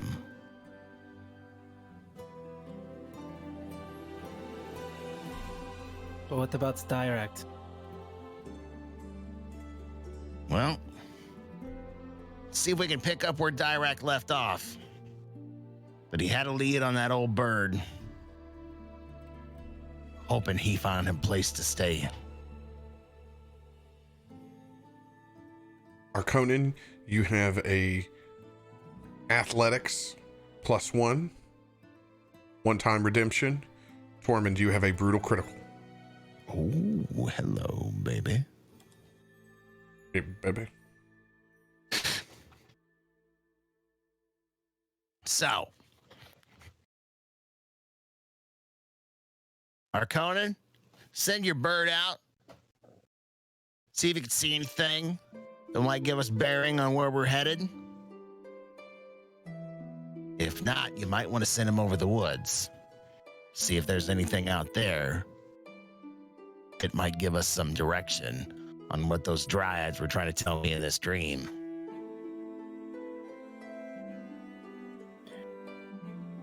With that, I will summon Eric up and have him fly high into the sky. I want to talk to Samson. Should have named him Samson, damn it.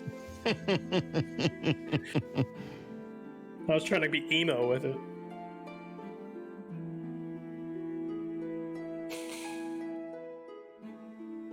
As you send Eric up into the sky, are you looking for a general perception? Or are you trying to investigate anything particular?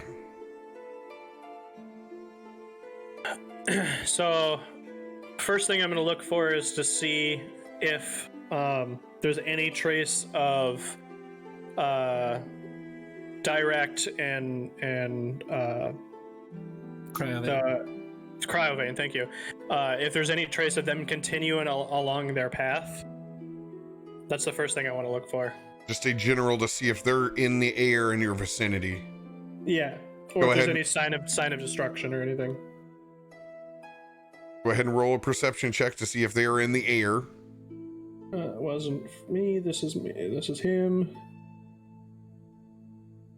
Weak sauce. That is a 5. Stupid bird. No!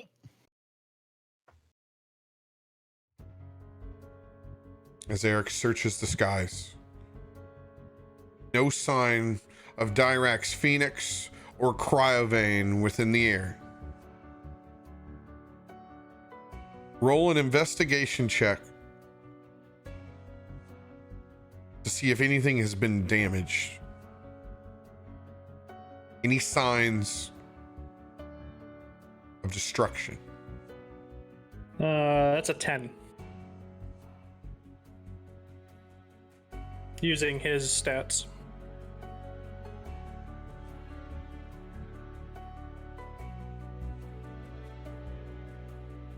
As Eric looks out into the forest, into the sea of emerald green,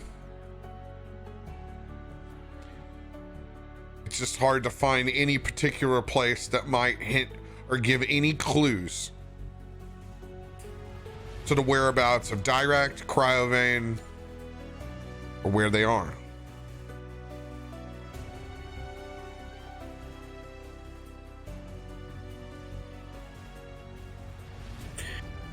Arconan, you have been given the D by chat. Item D, that is. I was like, Really? They mushroom snapped him? I was like, ooh, my lucky day. I also have item A from last time, too. Perfect. Give yourself a regular healing potion with that item A. Regular no. Regular no. Regular no. Breaking the law, breaking the law, breaking.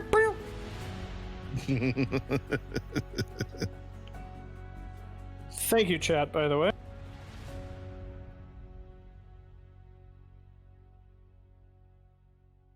As his eyes roll back down, you guys can see mild disappointment in his face.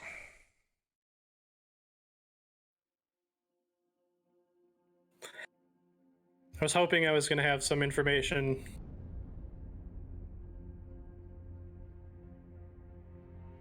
to...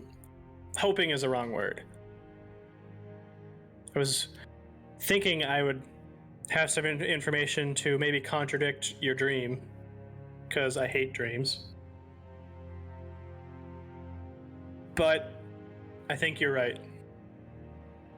I did not see any sign of Cryovain or Dirakt. I don't know if maybe they deviated course and didn't come this way after all, or what, but I see that itself as a sign that your dream might be right.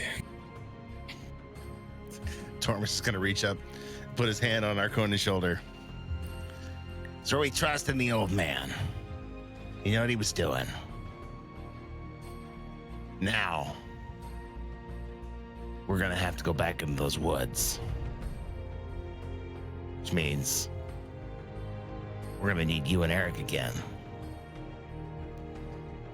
Because those are some big goddamn woods.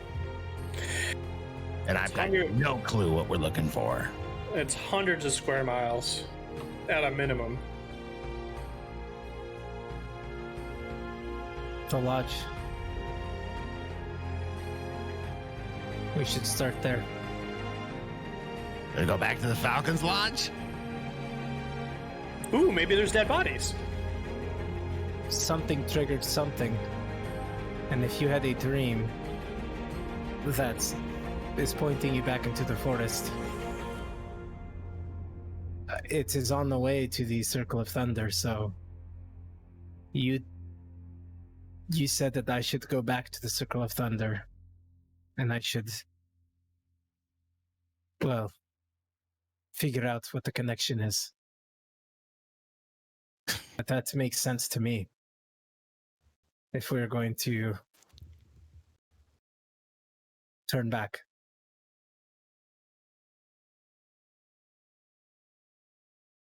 All right, old man. You stay alive. You outwit that dragon. We're gonna save this realm. All right. Well, here's the plan. Set back out towards the Falcon's Lodge. Arconan, keep your bird in the air. If he sees anything, let's check it out. See something, say something. I don't believe we're actually going to go back into those woods without Dirakt. This is what he would have wanted. He would have told us, "You're stupid boys for coming to chase me." Maybe we were. Maybe we also needed the exercise. All right. Let's clean this camp up. It's one of those places we like to leave a little bit nicer than we found it.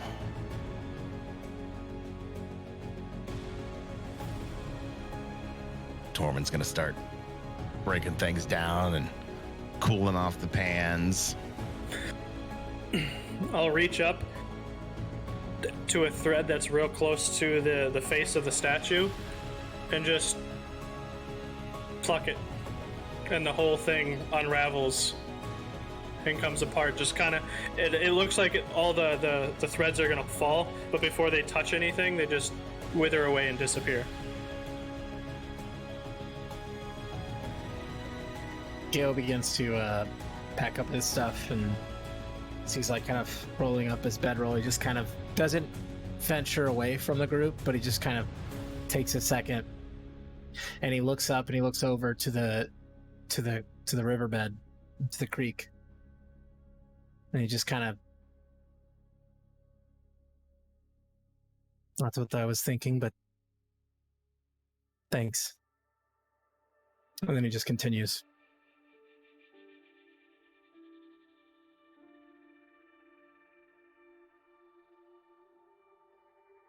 Gale, I don't know if you saw, you have a arcane recovery. Hey. And at radio, you have a snake oil salesman.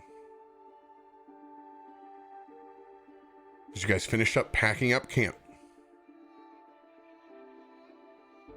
Beginning to saddle up to head back into the woods. Based off of your vision and the group's intuition that they have unsettled business.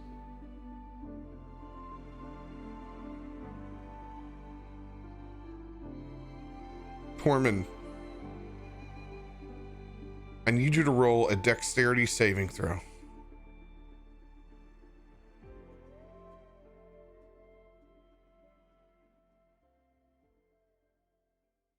That's going to be a whopping 13. 13. A 13. The back of your head, where that package of Faust family hot dogs lies.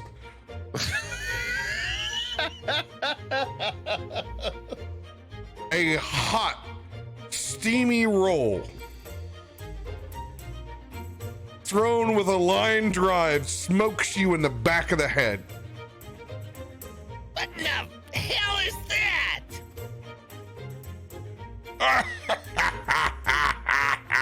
As you see a cart rolling past of an old familiar friend. What the hell is the deal around here? You guys never get off the same trail. You just eat and fart over here, or what? You know, Braden, you're the one who supplied us with all the bread, the milk, and the cheese, and we found that secret compartment, by the way. Oh, it's about damn time you did. Thought it was gonna take you all year. Oh, it's actually Dirakt who found it. Oh, the old false bottom. Leave it up to a gentleman to find the old hidden false bottom. Something you need to tell me about, something you need to tell me about there, Braden? Nothing you ain't already dreamed of, boy. Nothing you ain't already dreamed of. For all of you know, I've already done it. Just not in this realm. Well met, gentlemen, well met. Good to see ya. Well, let's see. Do you, I can't remember. Do you know Gale Everstorm and our good friend Mr. Arconen here? Can't say that I have met Mr. Arconen. Don't look familiar to me. Well, let me introduce you to Braden Barley. This is Huntsmaster Arconen. Huntsmaster Arconen, Braden Barley, the best beer-making, beefsteak, tomato pissing mother there ever was. Oh, you give me an introduction like I'm somebody who's important.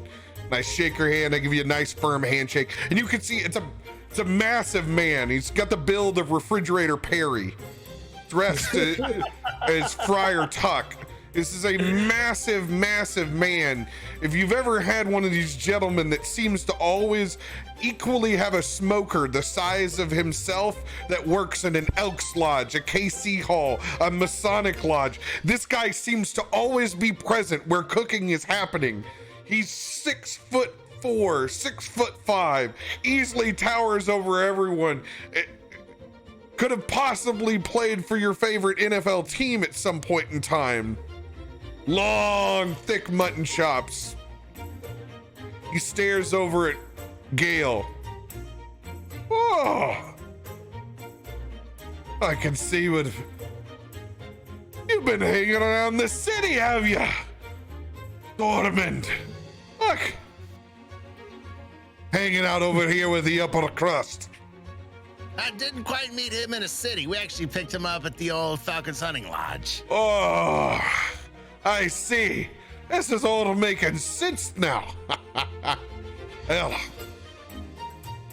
it is a pleasure to meet you. He extends his hand. Gale.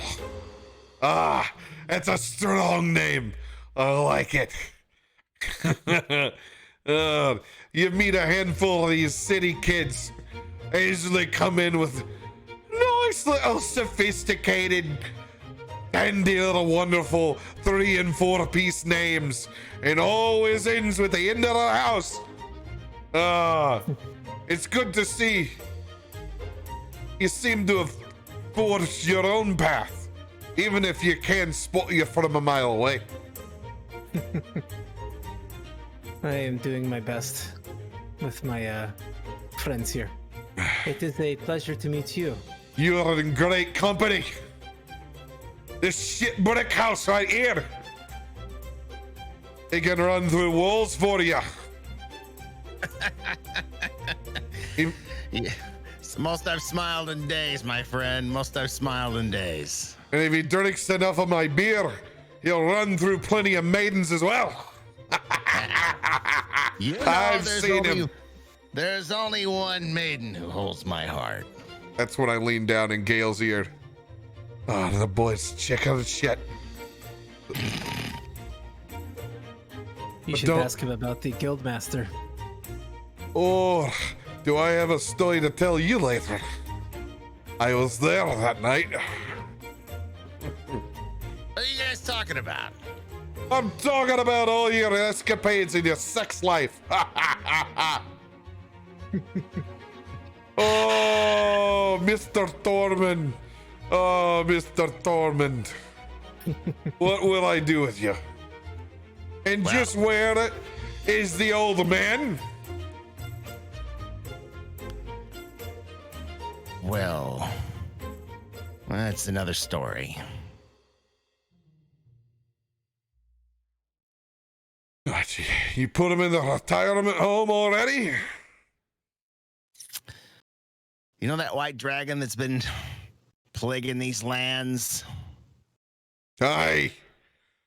They all know about it. That son of a bitch, Cryovain. Well, we came face to face with him at the Circle of Thunder, the Neverwinter Wood. And while we were scrambling and running away and trying to find a place to hide, Dirakt decided to shove us into a stone archway leading into the mound. Mounted, gorgeous, fiery phoenix rode off to distract Cryovain and save our lives.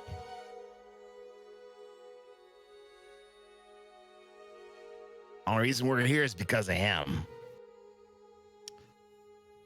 We're trying to run out of these woods, find out exactly where he was so we could help. But trail's gone cold. Trail's gone cold and had a dream. Now, I don't even call it a dream. It's more like a vision. 2 dryads I had met in the forest earlier told me there's something in those woods. Some unfinished business. As much as I want to go chasing after Dirakt, I know that old salt can hold his own. The reason he brought me to this realm is to do some good. So we're going back into those woods. We're gonna find that unfinished business and we're gonna root it out.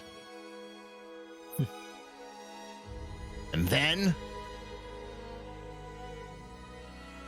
kind of move heaven and earth and find that old man. If he's still alive, and if he's not, I'm gonna give him everything he deserves.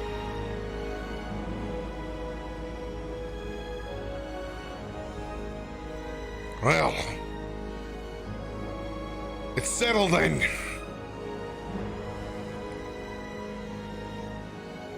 All of us. Right back into those woods. Brayden, I can't ask you to go with us. Tough shit. You done told me. So one of the few things we got in Tormund. You young buck. Stubborn pig-headedness? You can't tell this stubborn old bull. Secrets that they can't keep. I'd be lying to you if I didn't tell you that story so you'd come along. Goddamn, I hope you would.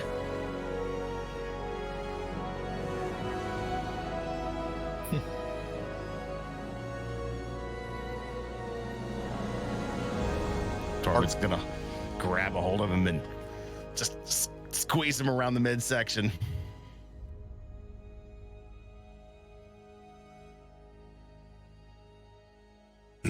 You're lucky. You're lucky I'm in between the breadbasket as often as I am right now. I can't wait to not be running around here trying to catch you on the road. Hey, if this goes the way I think it's gonna go, Shanti needs to bless these lands as much as those dryads need to cleanse these lands. So we have a mutual interest.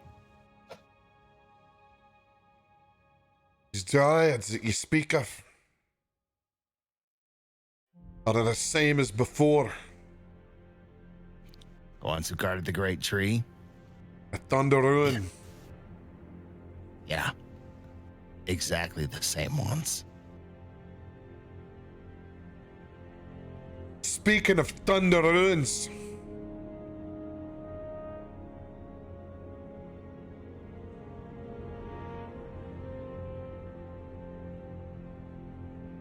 that tree, I went back to it.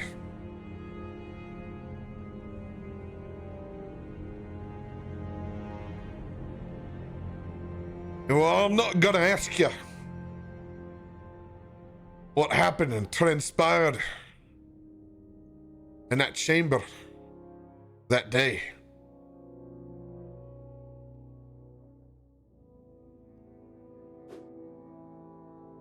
That entire part of corrupted forest starting to heal back again. Is it now? It's a handful of pioneers beginning to resettle the land.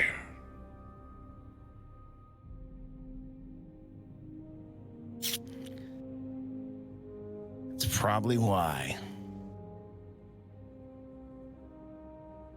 they're not where they should be. No longer having to guard Issac.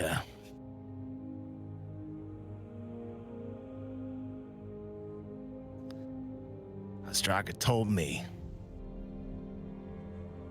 what I do in this life will supersede everything else.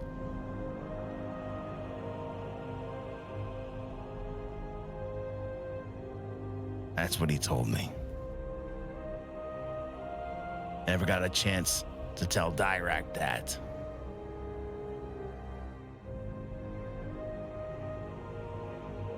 I'm telling you now. Because when we head back into these woods, I don't know what's going to happen.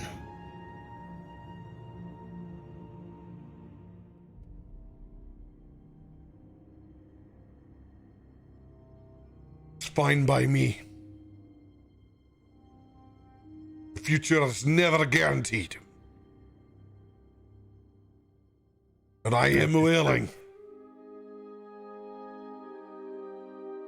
Yes? Oh, I was just agreeing with you. I just think it is funny that you say that you never told Dirakt, as if Dirakt needed to be told what your purpose was, or is. He already knows. As do I.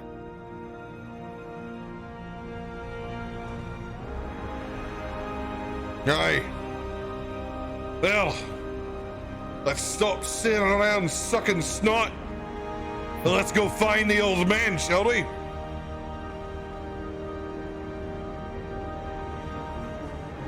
Let's go figure this puzzle out.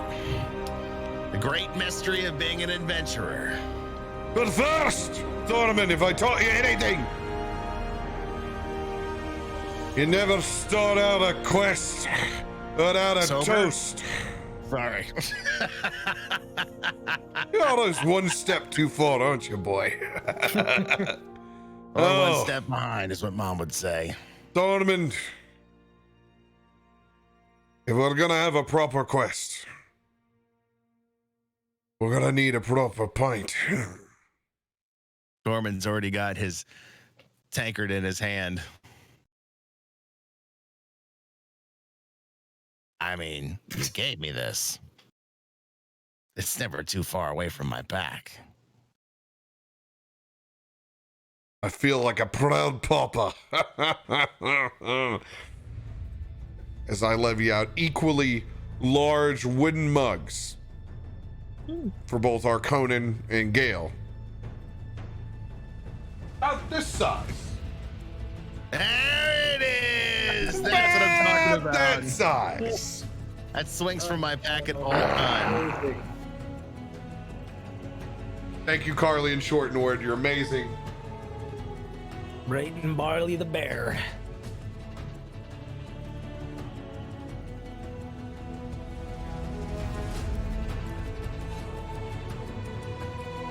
All right.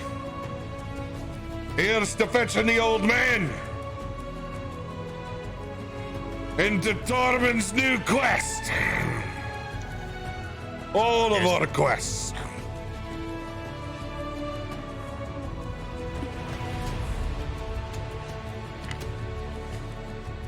All right, throw the heavy shit on the wagon. If they can pull my horse around, they can pull your shite. Let's go. So we're still going back to the woods, right? That was the plan. That was the. Yes. All right. It's all right, buddy. That malaise will come off you soon. You already look like them types that sleep till noon anyway. It'll be good to get some sun on your skin, boy. I disagree. Did you just call him an edgelord, Braden? Yeah, he's an edgelord of edgelords. But don't worry, that's exactly the kind of man you need around you at 10, 11 o'clock at night.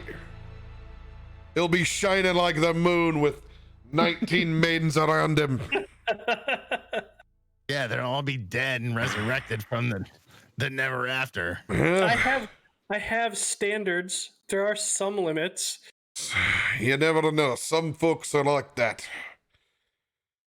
What do we digress? Yeah, that we should not have or go any further down.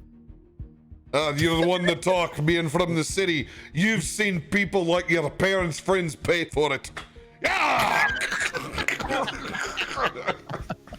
as the wagon's going along, I'm like talking somewhat to myself, but the group, and I'm saying it's not like I haven't tried it. I just don't think it's applicable in this situation.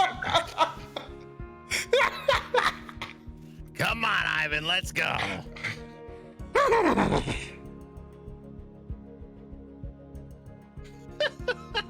As you guys orientate yourself towards Falcon Lodge, Arconin, you will be setting that pathway. Do so with double advantage. Double advantage. Double advantage. Survival. Mm-hmm.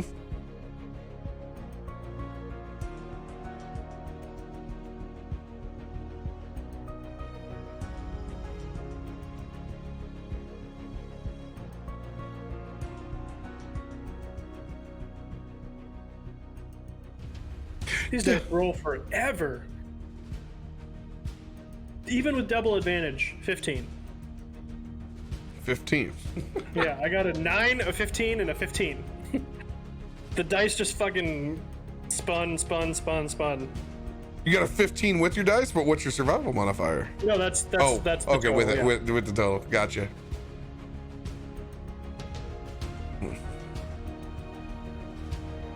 As you guys chart your course towards Falcon's Lodge, heading back in, starting shortly after noon, you have just enough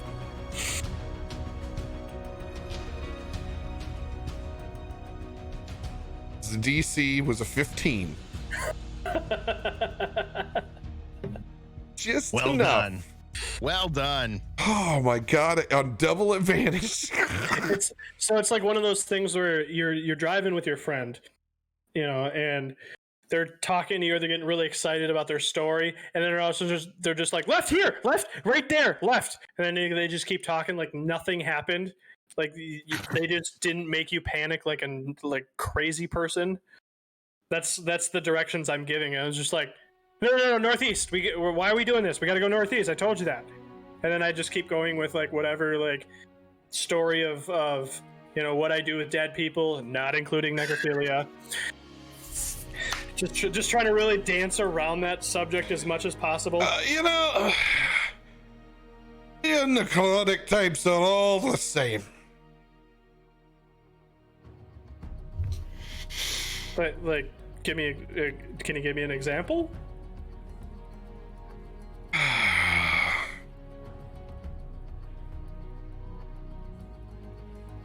You're muted.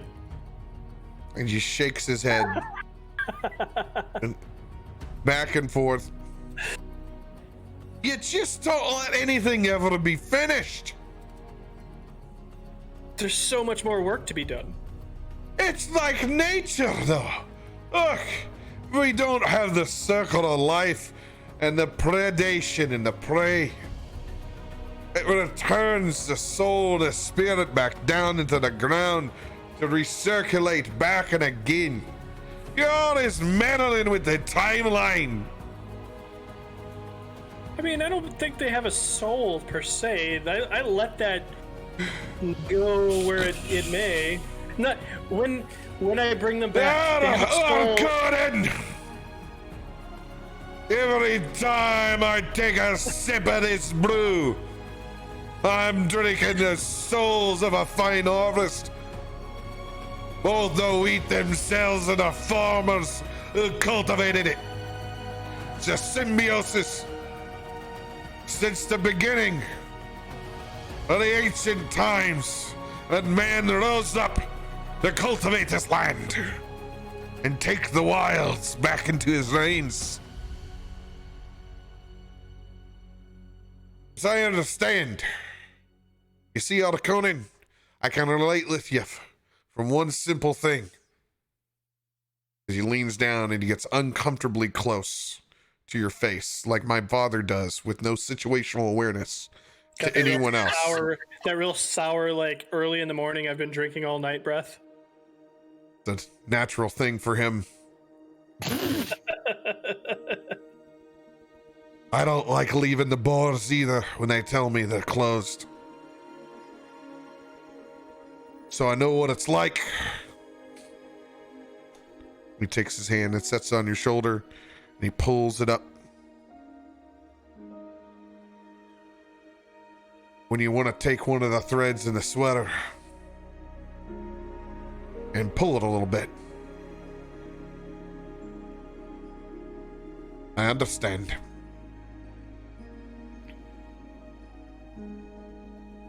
I lean over to Tormund. Are they still talking about sex? In a way. In a lot of ways, Gale. In a lot of ways. Yeah, Gale, they're still talking about sex.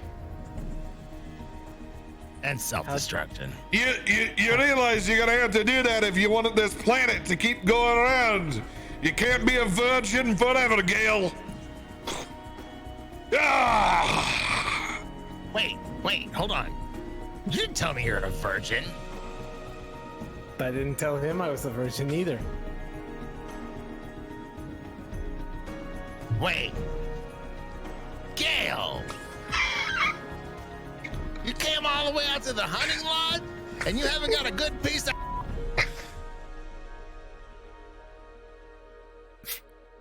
I will leave it up to you and all of your imagination. I mean, even if he wasn't a virgin, it might not be a good piece. I will pay to have you find a good piece. I mean, it's never gonna be Guildmaster or anything. I give you the one piece of advice, Gale. Whatever he says about women, do the exact opposite.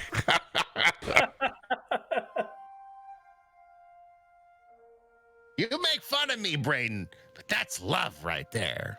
I bet you she even remembers my name next time she sees me. That was Neanderthal shit.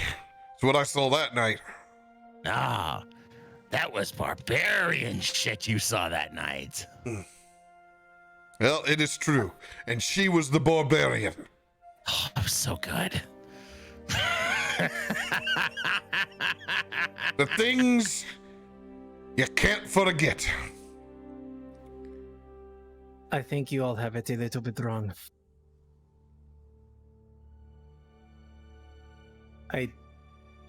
I've been with many girls. It is not about the woman. It is about the connection. I am a family that can get whatever I want when I want. I could pay for it. I could name drop it. I could walk into a room and 13 women would stare at me, longing. But they only care about certain things. They don't care about me. So, in some ways, I am a virgin. Because I haven't found someone who would care enough about me and not what I am able to get them. That is the difference.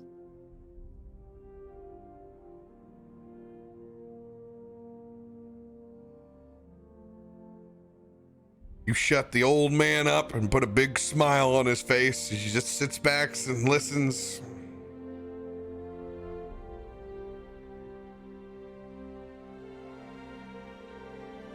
So, Gale the Wise, tell this man, this very old man, another story.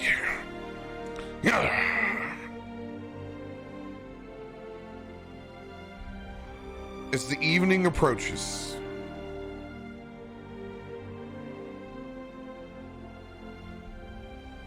you guys begin to make your way to the front gate of Falcon's Hunting Lodge.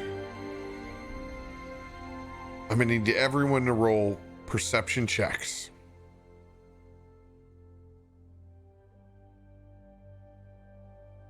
Let's go with that 19. 24. Fuck you. That'd be a natural 20, bitches. Oh, Give it up. But I only have a +2, so 22. So you still beat me on Conan. no, he doesn't beat you. Nat 20s or Nat 20s, man. That's Yeah, critical success. Suck it.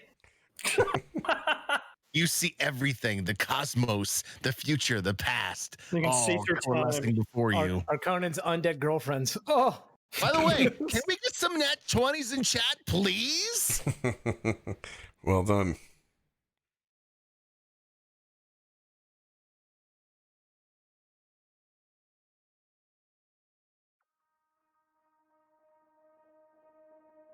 Deal.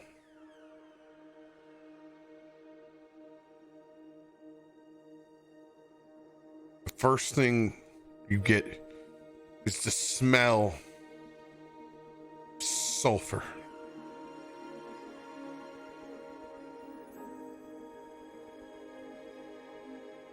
You smell smoldering.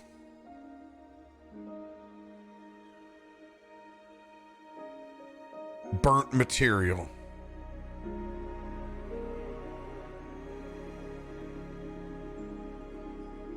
As you can still see smoke slightly rising from the outskirts coming from the lodge.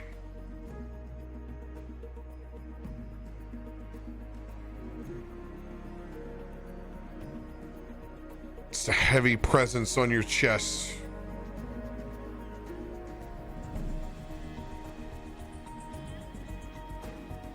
It's not far too removed from whatever happened here.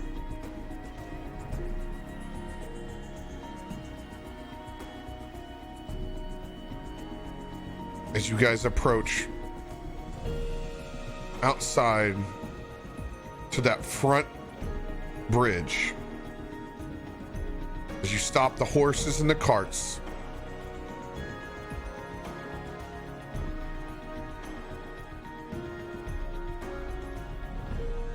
Gale, when you walk forward, looking at the front gates, still largely untouched,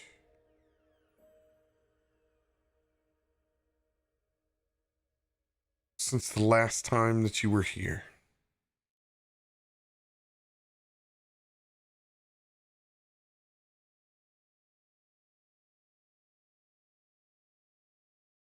You run your hand across that railing as you slowly make your way towards something you didn't think that you would see again. At least not anytime soon.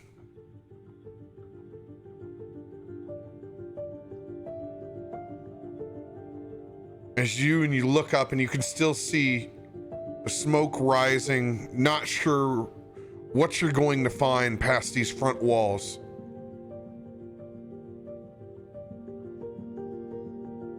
You look down to the middle of the bridge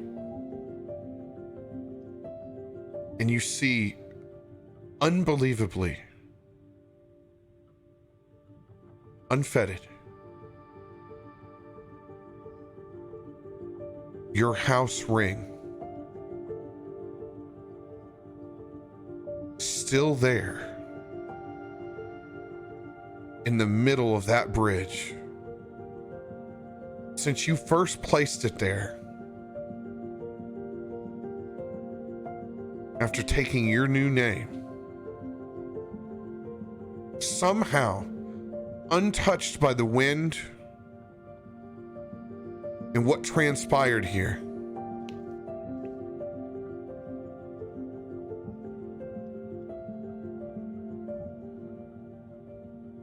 As you kneel down to look at that,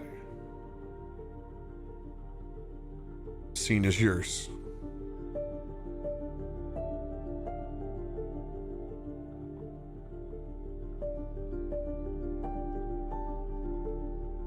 Kind of stand there for a moment, just look at it, tilt my head a bit, Then I kneel down and I pick it up and I inspect it closer, see if there's any blemishes or difference at all.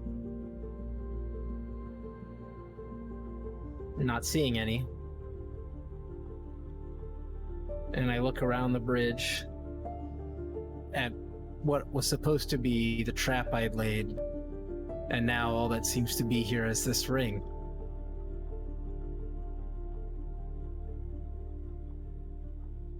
And I hold it in my hand.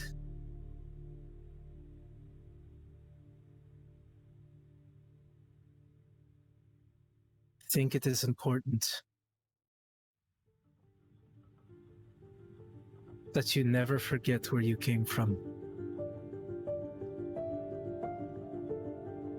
Because regardless of what they want from you, or what you were supposed to be in their eyes, or what you thought you were going to be,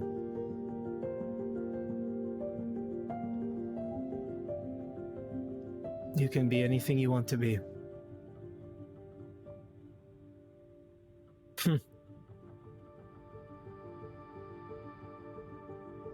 Perhaps maybe this time I'll hold on to it.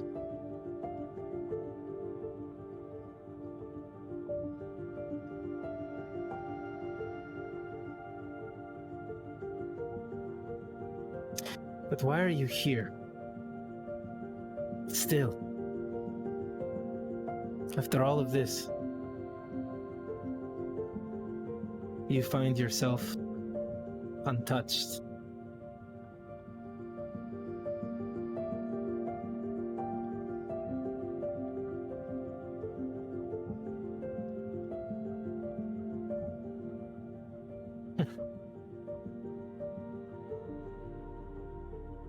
And I put the ring in my pocket. And I sit there for a second, just kind of looking around.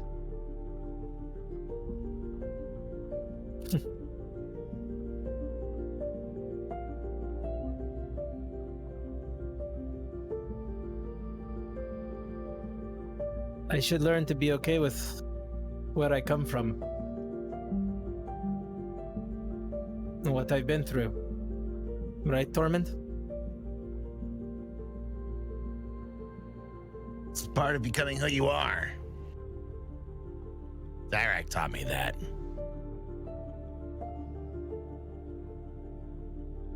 Reaches in his pocket and he puts the ring back on. Doesn't define you. Just remember that. But it helps tell my story. Exactly.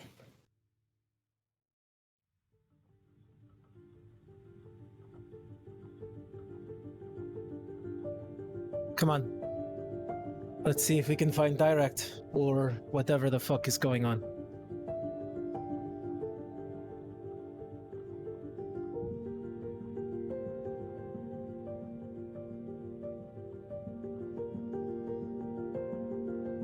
As you guys make your way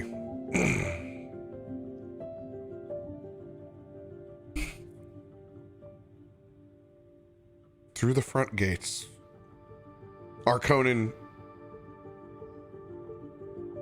strange feeling going back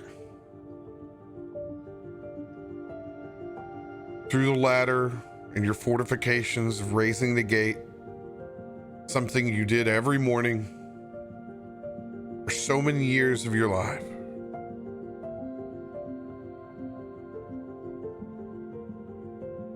This time surrounded the smell of destruction. You raise the gate for the rest of the party. As I'm raising the gate, like, I started whispering, but as we I raise the gate and we start getting closer and closer and closer, the whisper just becomes more of a mantra, and all I'm saying is, please don't be Pell. Please don't be Pell. Please don't be Pell. Don't be that stupid. Please don't be Pell.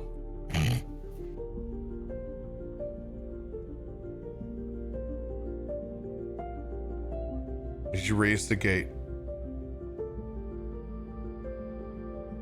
the single file line, like the end of Tombstone, you guys walk forward.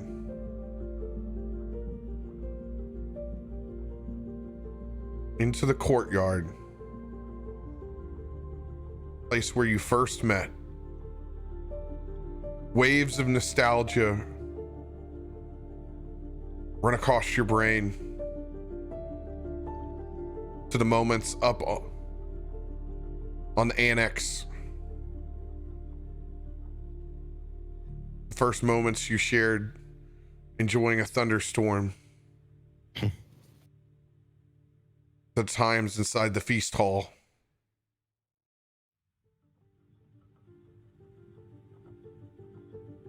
Are all short-lived. As your footsteps into grass that was once green turned to crimson red. As you stare into an absolute disaster of char,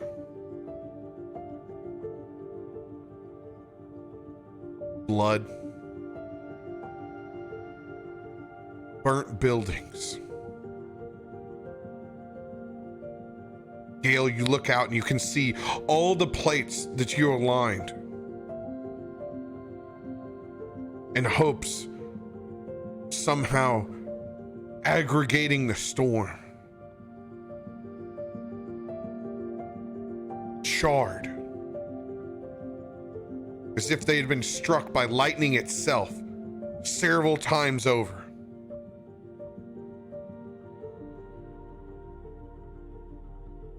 Arconan, obviously knowing the threads that were already pulled, you can see that a massive fireball went off in the center of this courtyard,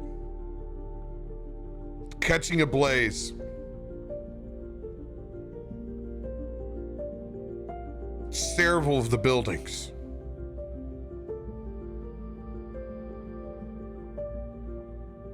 Tormund, you immediately see your armored powder keg, that moonshine barrel of explosive, along with its large swinging spike, struck out from the main hall. You can see massive pieces of flesh attached to it.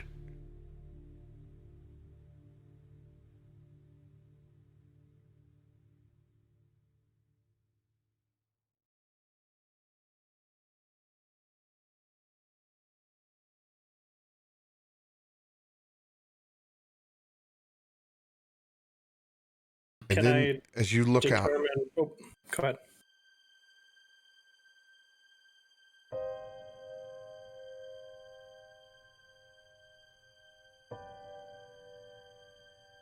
you see remains of a body.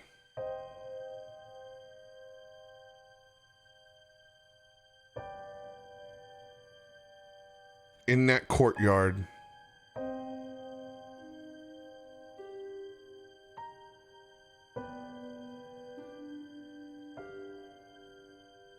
Just enough to pique your interest.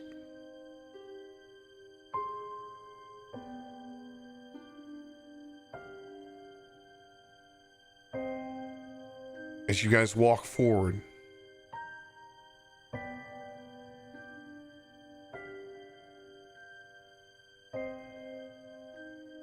what you can still make of it.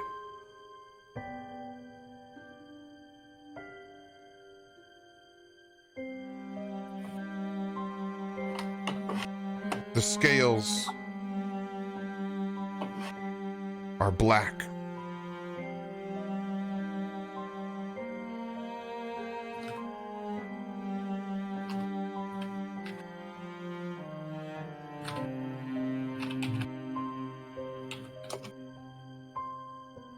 Hey, Tim, you want to pause? We could pick up. We're hearing everything in your room. Oh, sorry.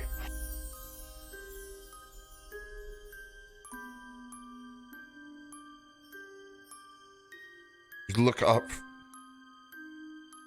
from these remains of a black dragon scale individual. And you see a massive amount of crimson and charred flesh.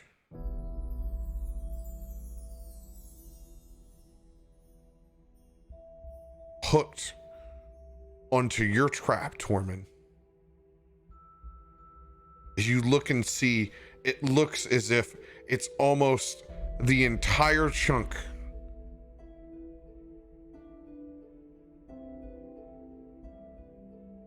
of a dragon wing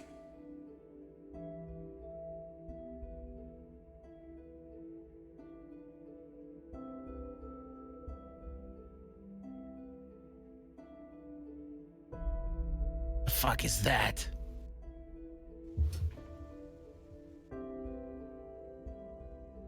No. No.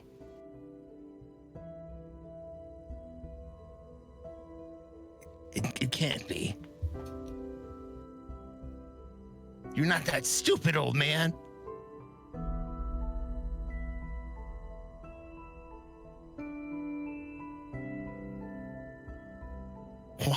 Why would you come back to the one place you knew was most dangerous? We laid these traps. We knew they were here.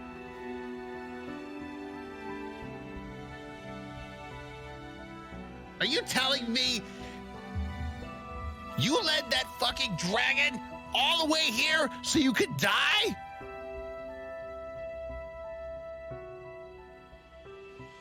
It can't be. No, it's not true. It's not you. It's not you. It's not you. No, it's not you. I'm not gonna believe it. It's not you.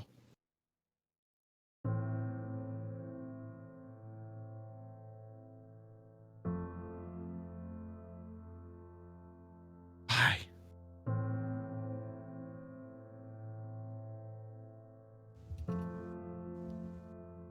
Why did it have to be the trap that I set?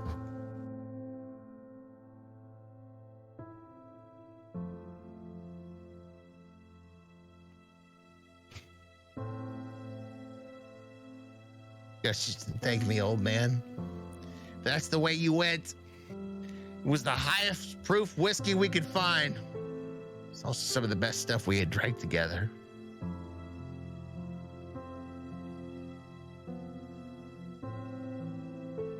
Where's your phoenix now? For a second, just for a second, and we chose to come this direction.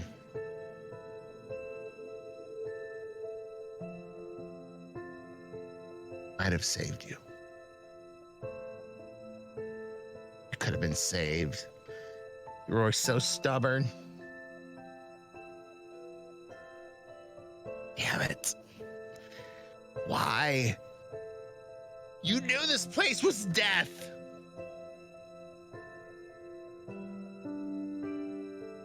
Think you could beat it?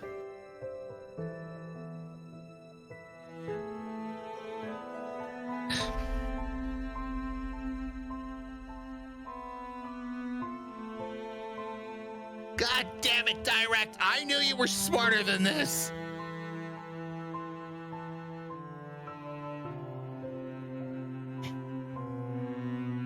You let the kid's trap kill you.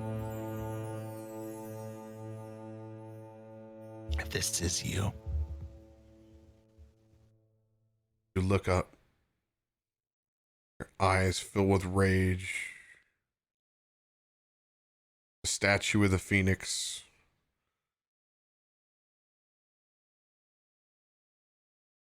That Dirakt had created here.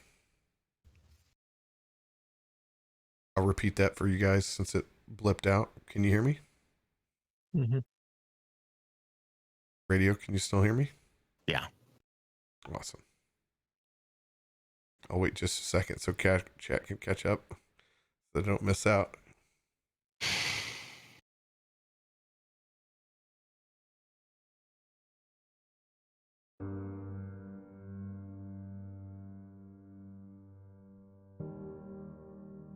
As you look up to that granite statue,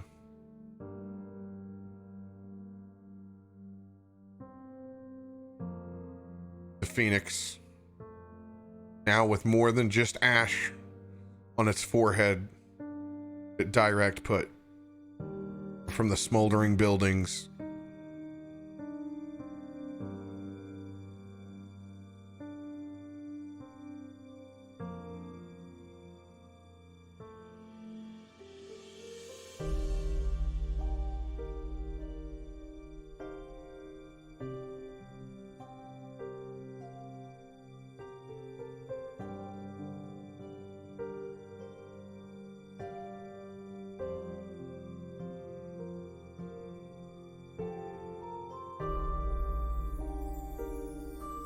Barley goes to inspect the remains of the White Dragon. Massive chunk of wing, arm, and flesh.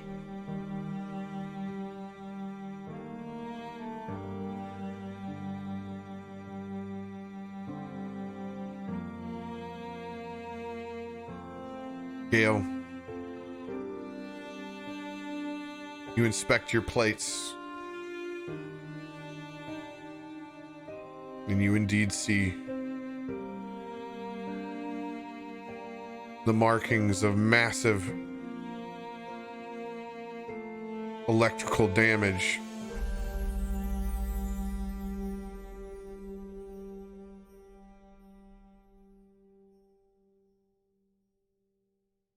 Arconin, as was observed before from afar, your thread's now clipped.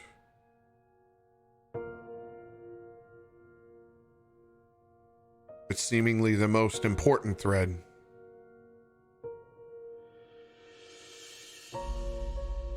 As you guys gather around,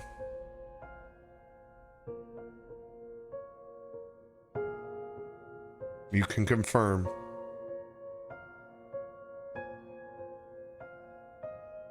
that Dirakt's thread, too,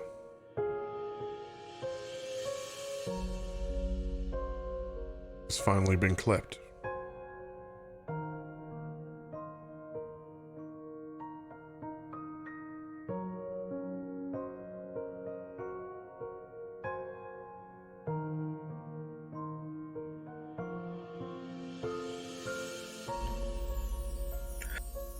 Under my breath, I just repeat the saying that was emblazoned in the sky the night before.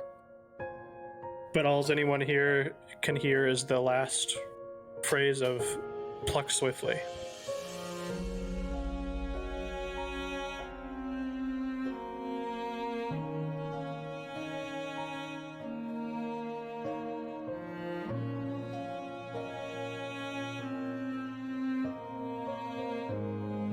There's got to be something you can do, Arconin, right?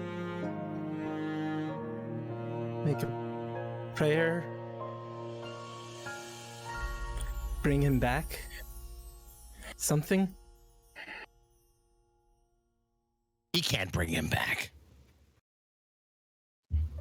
He's not his god. If he brought him back, it'd be nothing but a shell. You wouldn't puppet. like him.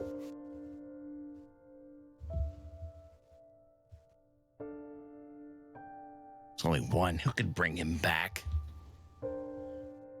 Same god who took him on this hellbound joyride. Brayden comes and puts a arm on your shoulder, Tormund.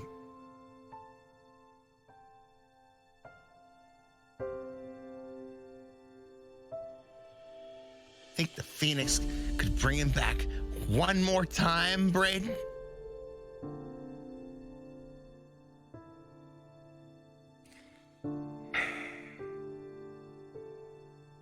If I knew how this god worked, I wouldn't be feeling the same feelings that the rest of y'all now. I'm just sorry that I can't do more. Too much time has passed.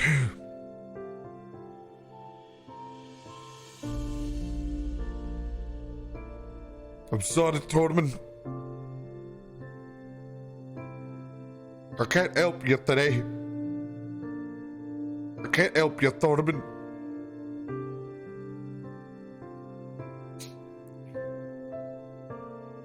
It's not I'm on you, sorry. Braden. I'm sorry, Tormund. It's help not on you. That son of a bitch.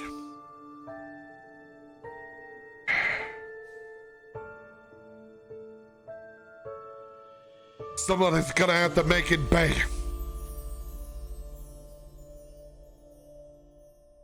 That White Dragon's gonna pay. Because it's not just Dirakt he's collecting today. It's every person who has suffered in this realm because of him. I've seen whole families. Tormund, I've seen whole goddamn families. We're sad because Dirakt was our friend. How many other friends, family has there been before him that Cryovain has taken needlessly?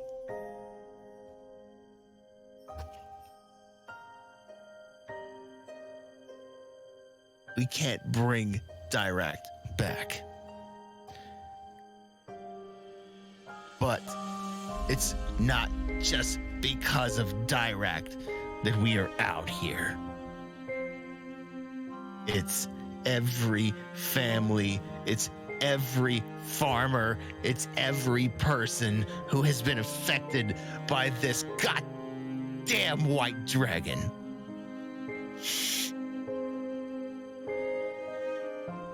I shed my tears for Dirakt when he flew away.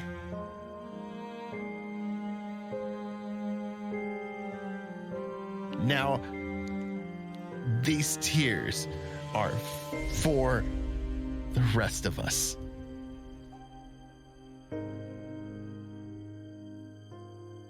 If the great Phoenix saw fit to bring him back, all I can pray is that one day it will. For now,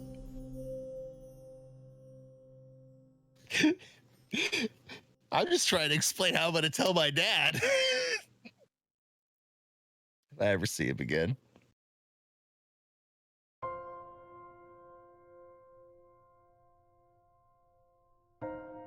This is for us. We do this for Neverwinter, for Phandalin, For Thunder Ruin.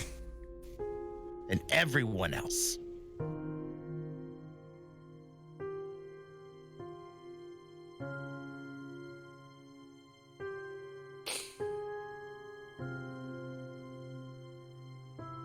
Hardcore, you got some shovels around here? Yeah.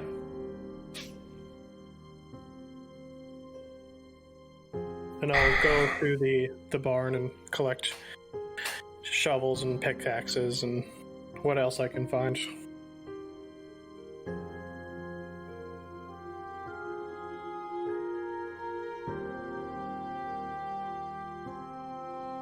Barley takes one of those shovels and just starts fiendishly digging in front of that granite monument of the Phoenix. Tormund's gonna walk up and put his hand on him and pull him back for a second.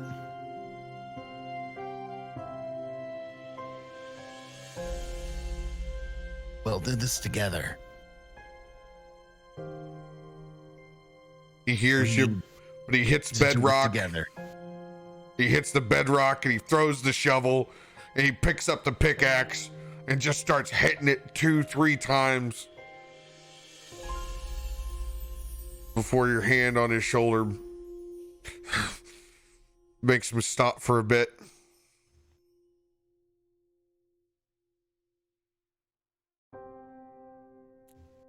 Brayden. It's okay. Dirakt was as much a father to me and the old dragonborn who created me. We'll bury him here, but we'll do this together.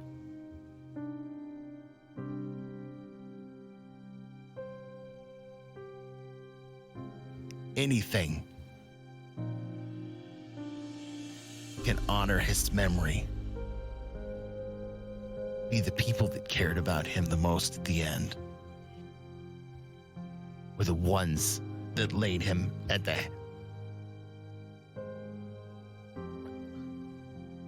base of the Phoenix.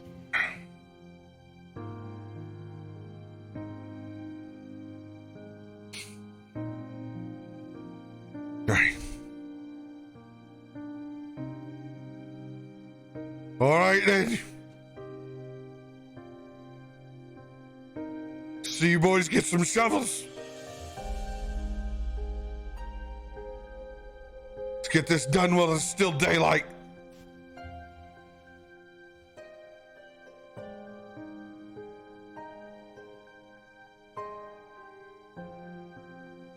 Tormund's going to take the pickaxe out of Brayden's hand, continue to chip away at the bedrock.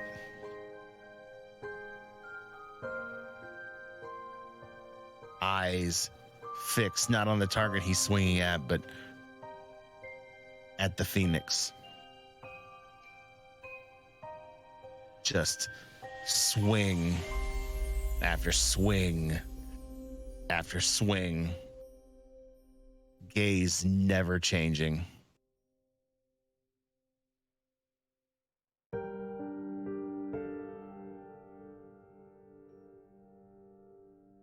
Gale or Conan, you do anything at this time?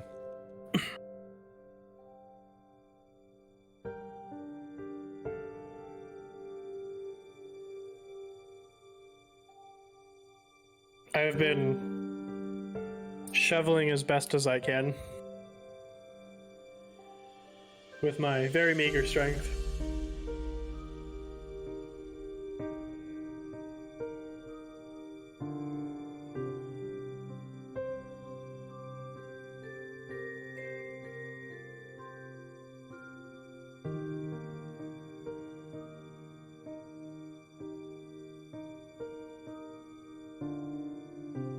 Gale?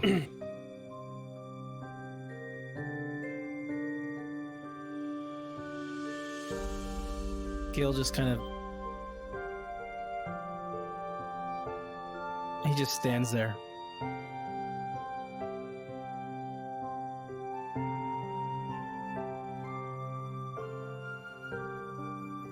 As it seems like the sky turns a bit overcast.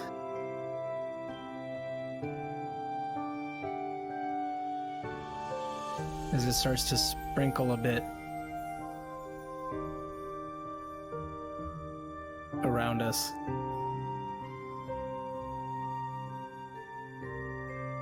And as you would look up,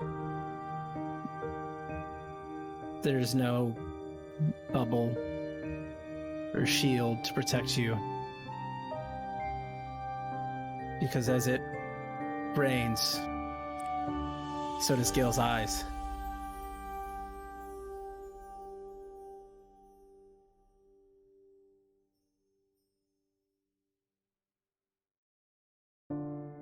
And then he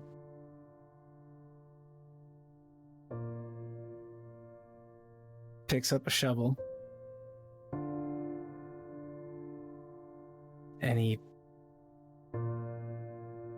digs in once and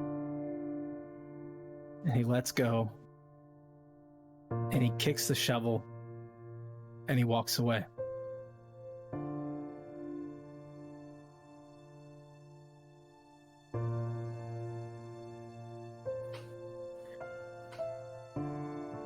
I turn to Tormund.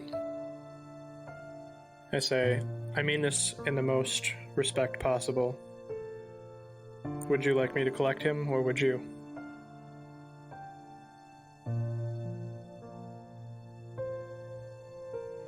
Tormund looks down and swallows hard. He's mine to collect.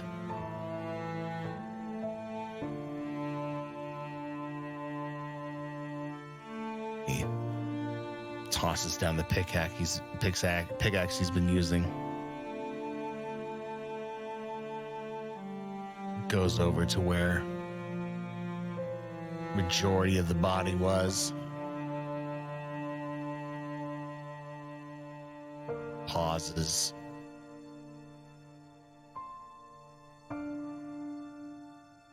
Throws his arms around it. And like he's trying to give it one last hug. Pulls it slowly back off the spear that it was stuck on. His body is not stuck on the spear. Is it not? No, you get that wrong. The dragon is stuck on the spear. Oh.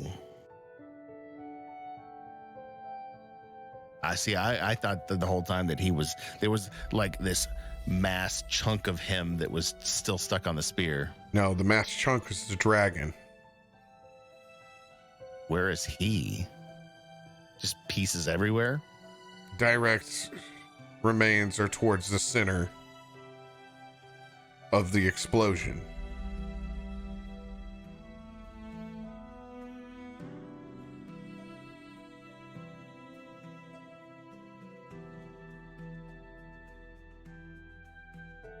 So there's two explosions. There's yours and there's the fireball. Direct's was centered near the fireball. Oh shit. See, I thought he tripped on mine. Ooh.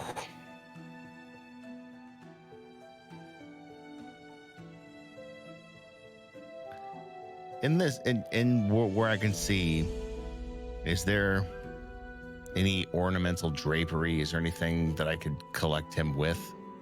That I could pull off a wall from around a window? Inside the main lodge were classic crimson velour drapes. It's kind of what I was hoping. And it's at that point that I would come back with my cloak that I had hung up previously.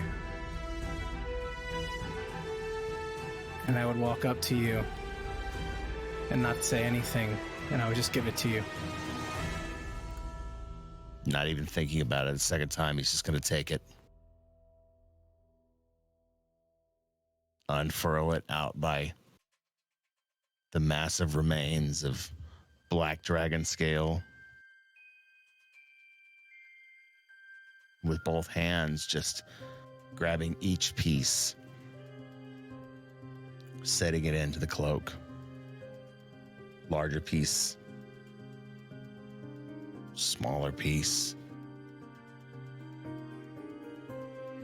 So he collected every last scale he could find, putting it into the center of that cloak, closing it up, tying it from four corners. Before you close it up, Gale would be holding his ring in his hand. And he'd show it to you, and where the family crest is, or was, is a rude carving of a phoenix with what looks to be a lightning bolt in the center. And as you're getting ready to fold it up, he just touches your shoulder, again, without saying anything, and he just places it down there. And then he lets go. Tormund watches the ring go in, hangs his head, says nothing, and continues to finish tying up the bundle.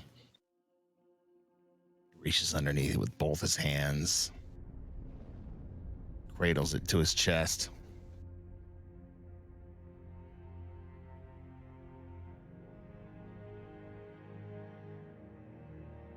Closes his eyes for a moment as he's holding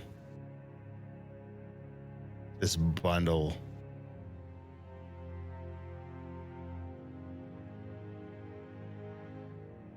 Thank you for everything you've taught me.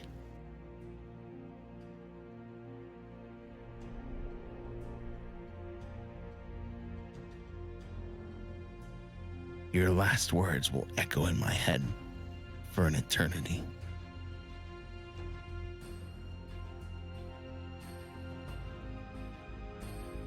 I was always angry at my father for not being there.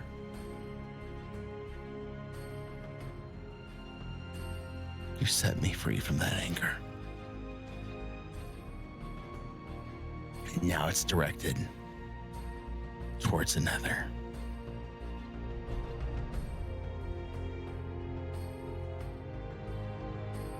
Towards something that has purpose. You find peace in death. No. The sacrifice you made. This ultimate play. Help give me direction. As he slowly opens his eyes, still clutching into his breast, walks over to where the hole we had just dug to the base of the Phoenix statue. Slowly lowers it down into the hole.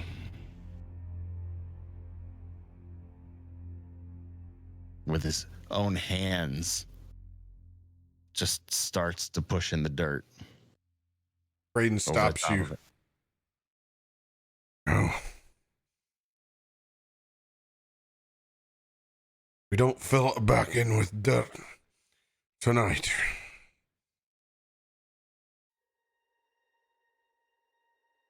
He gestures over to the old wood pile.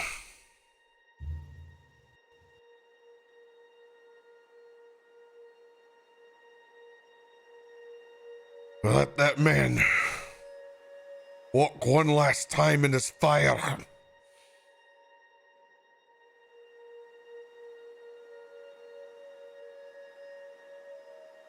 He stops and looks at Braden.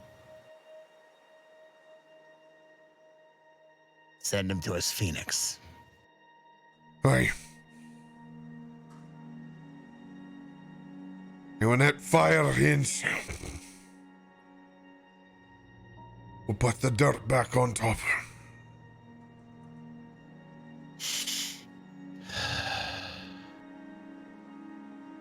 Set up camp one last time. One last time.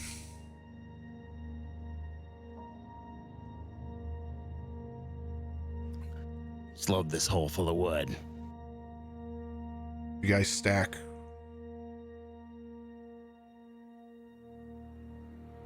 Best log cabin pyre. It's tightly knit, full of kindling, laced together like you were building a log cabin for yourself and your family.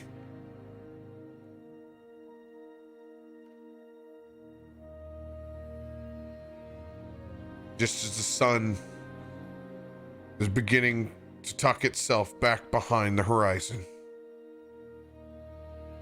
With what little dusk light is left.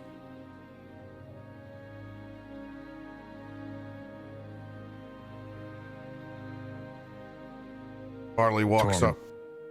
Oh, go ahead. Go ahead. Barley walks up.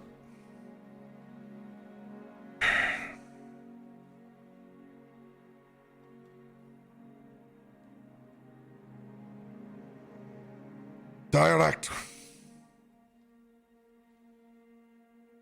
was a good man. In the time that I knew him, he sought out knowledge in this world and used his time on this plane to give it back. And that is how I shall remember him.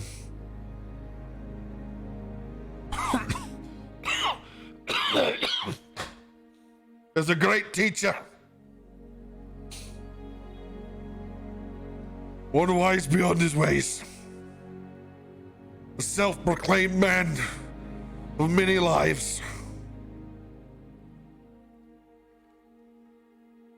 Even though all of us here wish he had one more up his sleeve, I'll never forget what he taught me and how to trust others and forgive them even when they wrong me. Even if he had to beat it in this dead old skull of mine.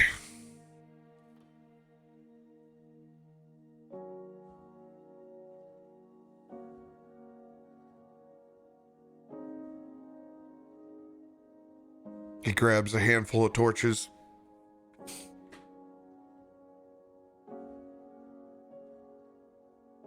Tosses one to each person.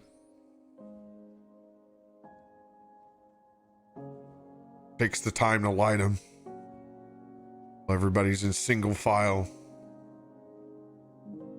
As the sun sets. And there's just the light of our torches at this point. The shadows between us and that statue of the phoenix. He gestures and looks over at Tormund.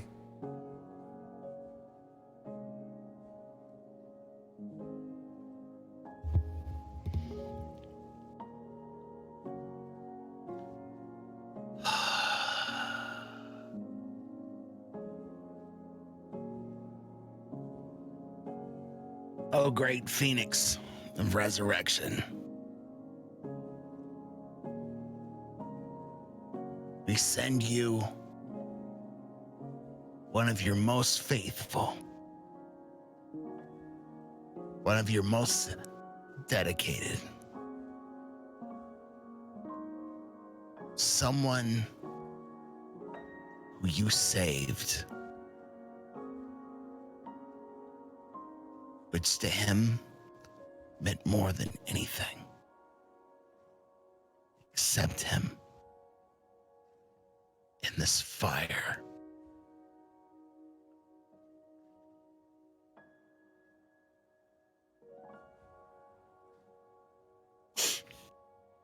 I'm gonna look over at Braden and just give him the nod. Start to hold my torch down towards the pyre.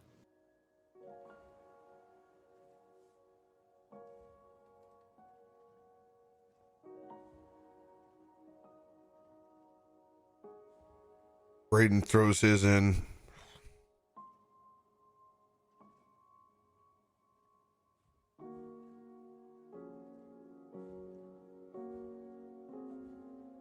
Tormund's still holding his, looking down the line at Gale and Arconan.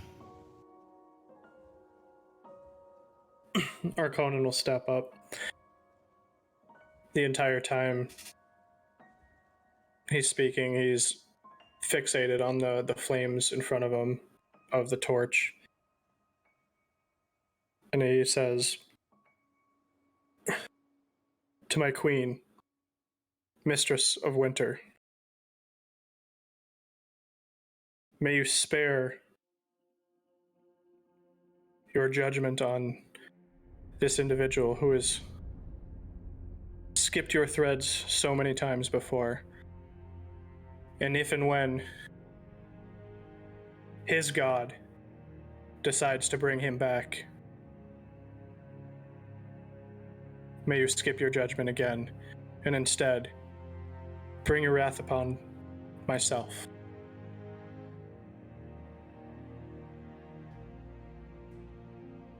And I'll throw the torch into the pyre.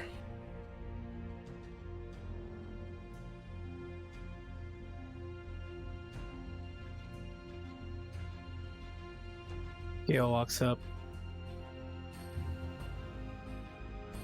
And he holds the torch out.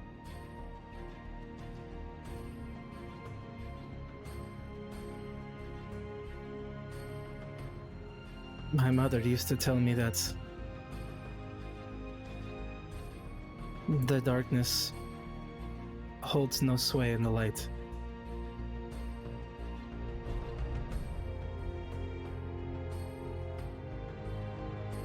And you are a fiery light of a beacon. If I had ever met one.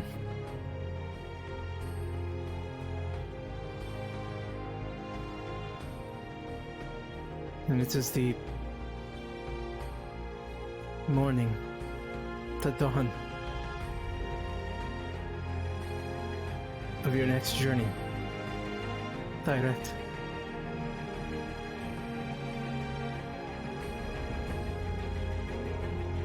Oh, what a beautiful morning. Oh, what a beautiful day. I've got a beautiful feeling.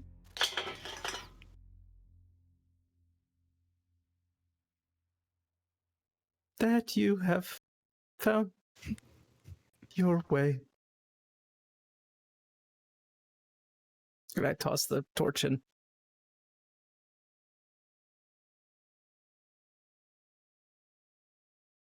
Tormund's still holding his.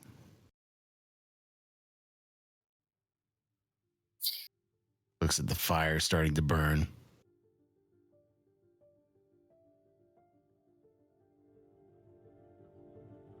Now, old man, you set on this journey to make me an adventurer. Now I'm an adventurer.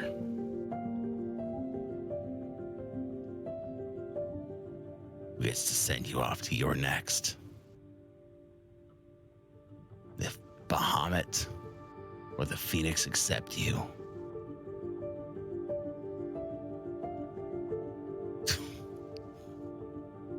God help them for the nagging they will receive. As he tosses his torch into the fire with the rest of them.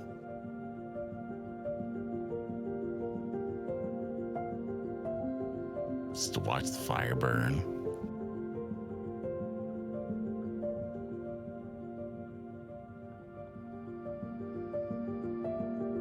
My mother once told me, if life is an adventure, death is just a journey to the next one.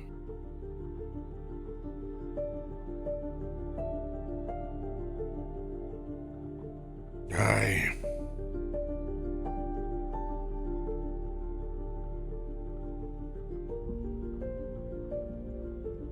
As Braden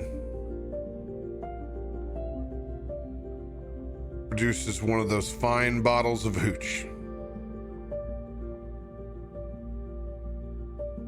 Found something still inside unbroken. Be a shame for it to go to waste. It's a lucky find.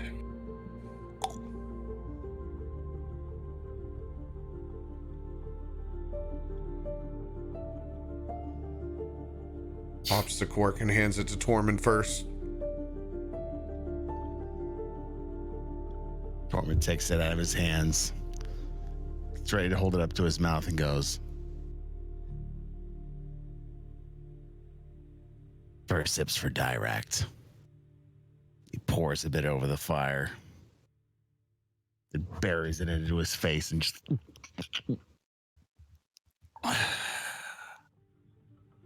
hands it back to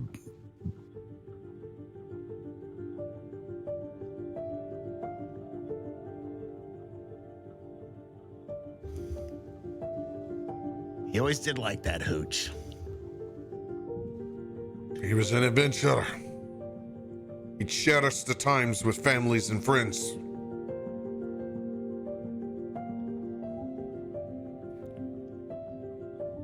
As everybody shares in one last drink to Dirakt as the flames rise as high as the statue in front of it, illuminating it in a way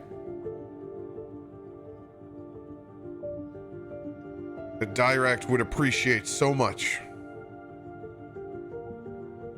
Its long shadow of the phoenix extending out over the center of this courtyard.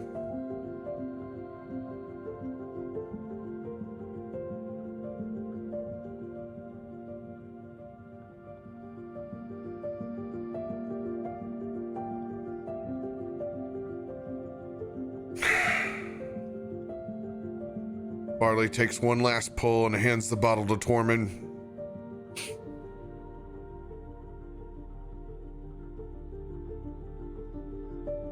I think I'm gonna go put horses down and put myself down.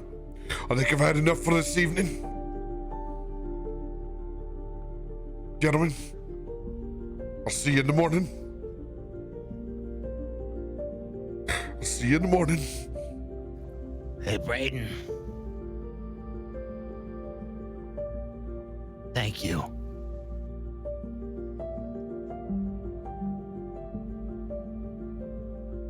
He just looks back at you with glassy eyes. Nods his head.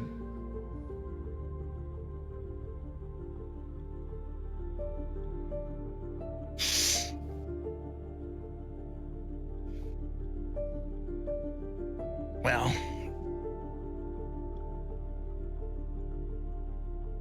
he hands the wineskin, now hooch skin, over towards Gale and Arconan. I really won't be I won't be able to make the coffee if I drink this alone.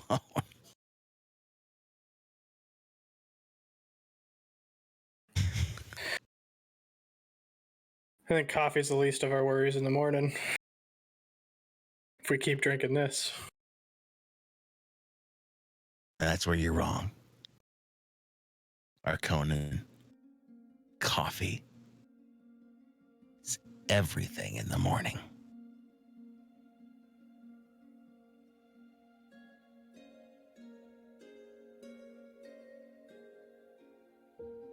But that's my worry now. Drink. Drink to our friend. Drink in his memory. As his body and his spirit travel up to the Phoenix. That's as it should be. That's as it should be. That includes you, Gale. Not getting out of this tonight. This is one I wouldn't miss.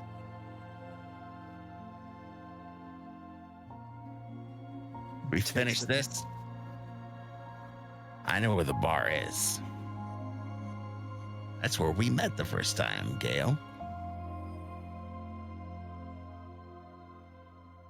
If I can see only one of you, I know that's my indication to keep drinking. So tonight, celebrate Dirakt.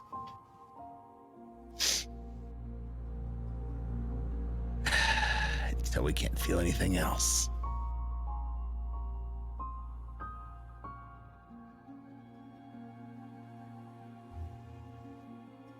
Tomorrow, we melt that ice dragon down to bone.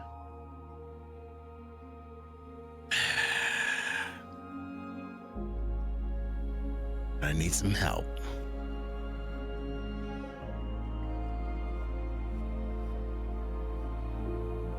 I don't know if the Circle of Thunder or Neverwinter is going to give it to us. But I'm not worried about that now. Now,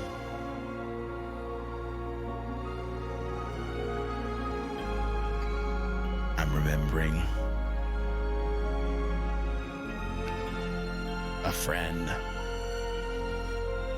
mentor, family. Family. Family is everything.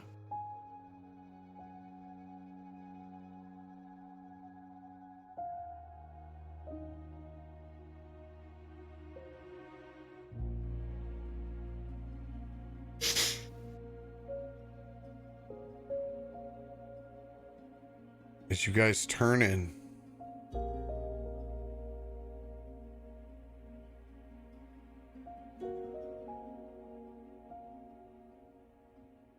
and continue to share in the merriment, the stories, fallen friend, comrade, teacher.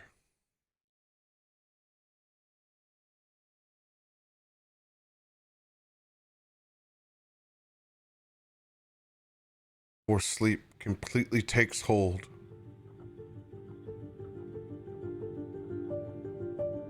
of the entire group.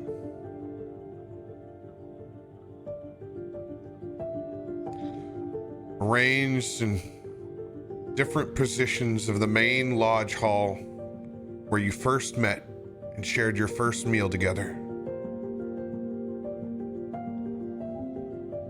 Fire poked at the hearth. Slow rumble of an incoming thunderstorm rolling from outside.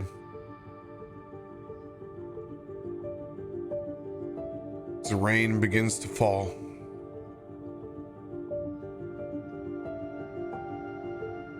In your various locations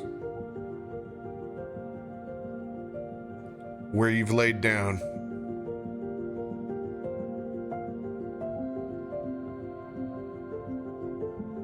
as your eyes drift and you enter sleep, one piece by piece, it feels like a thread at a time, slowly woven in a careful pattern, like your grandfather's and grandmother's quilt.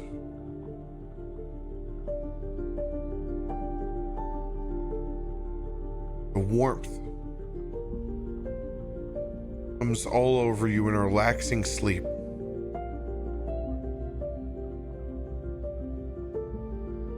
In a gesture that feels like it could only be strung from the Raven Queen's fingers herself. While even in positions that would normally make your neck, back, and body hurt, you sleep blissfully.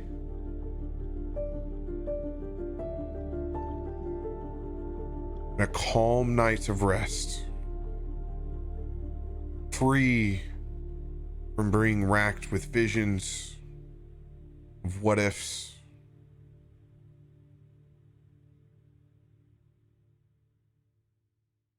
Tormund,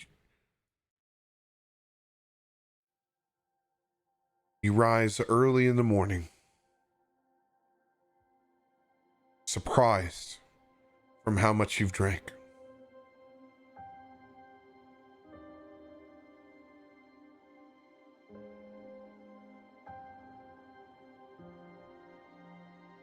As you grab what you need to make coffee, for the second time, you step foot out the door, and it catches you off guard for a night full of rain. The fire in front of that monument of the Phoenix still burning. And it's not just still burning. As you see the sun begin to crest up over in the horizon, as the first ray traces hit the ground and begin to evaporate the dew, you'll be damned if you don't think the flames rise a little bit higher.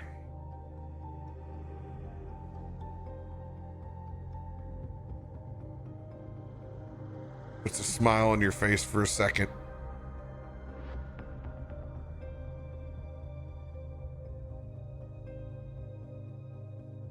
Just thinking that even that old codger's too stubborn to put out his own flame. As you go to the spigot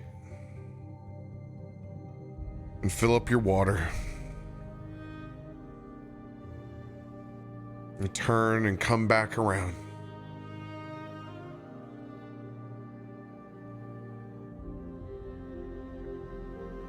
You look as the sun continues to rise. The flame begins to blind you with a bright light. So bright you hold back with your hands as you just try to pierce through it. As you stare into this flame in front of the statue of the Phoenix, as it completely engulfs, wings lit, consumed in holy radiant flame.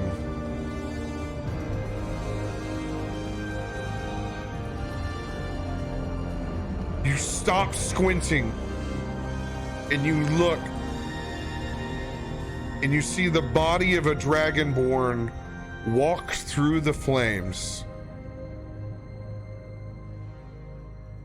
No longer clad in black scales, but iridescent orange and red.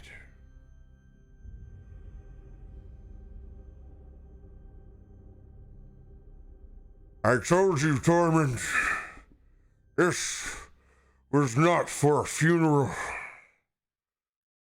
It was for a resurrection.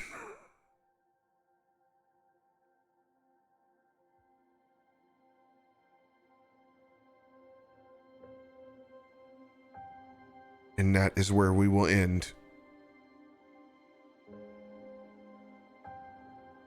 this week's episode.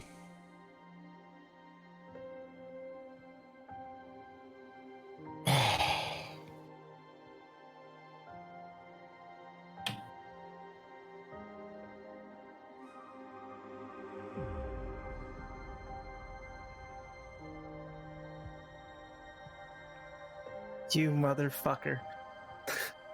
Episode 15. If you haven't seen it, remember. there's a few things there.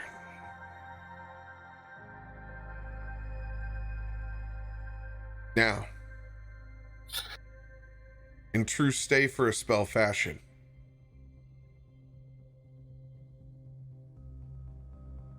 none of this is guaranteed. However,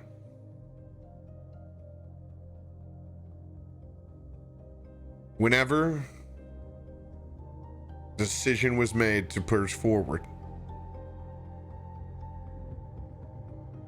and not investigate the site.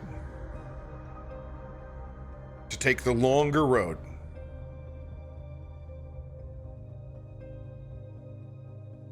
To put these plans in motion.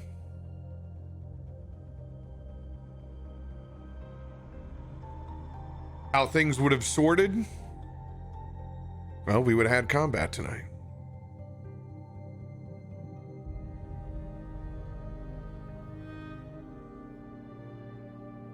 And who knows what would have happened outside or within that combat.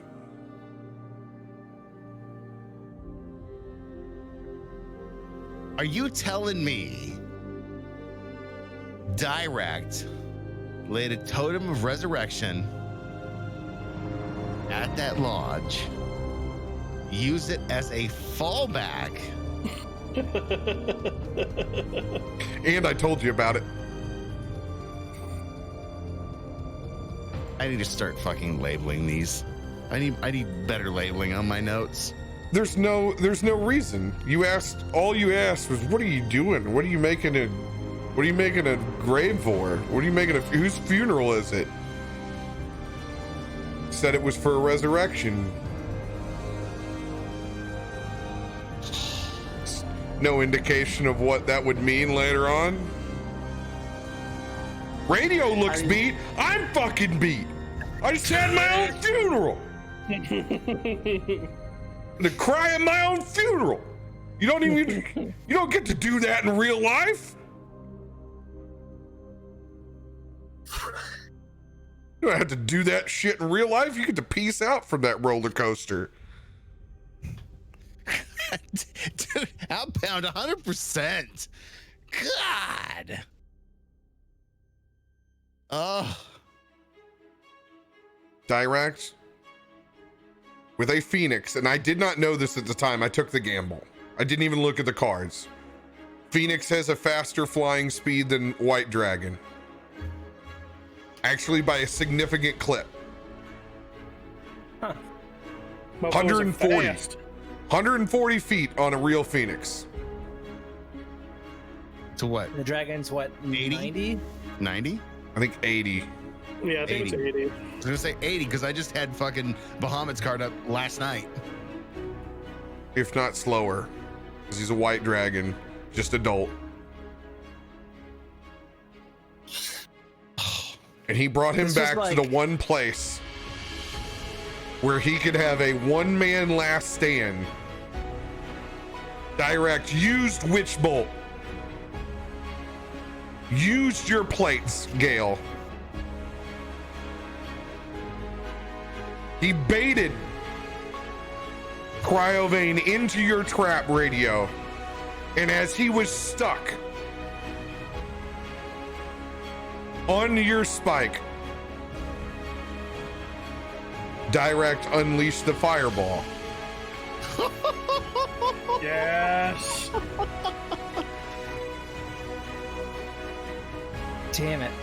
That was the thing the entire time, was like, Direkt is like, I understood that, but I'm like, I forgot about the totem.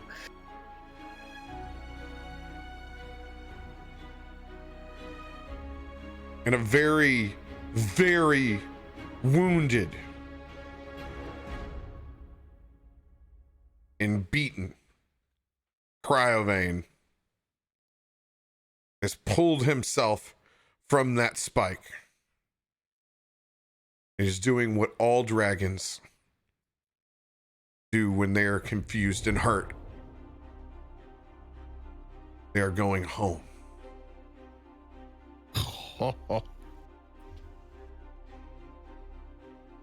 Now, all the extra bonus deals, you get to find out about scale color change next week. Scale color change.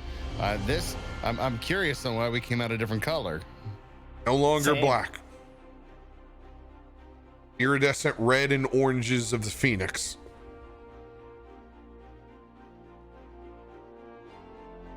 See, Chad, it wasn't so bad. I got you a good old-fashioned Christian redemption story.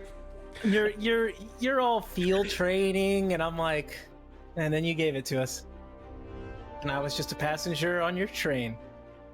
No, that was Come all on, very, Roger, very much real. As it should be. I didn't need a hat. By the way, I was really, really shitting my pants when I flew away, trying to write down what I was gonna do last week. Last week, You went through the episode list and went, oh, I know what I'm gonna do. took me a second. I didn't rewatch anything. I just sat. I meditated on it a lot. What I thought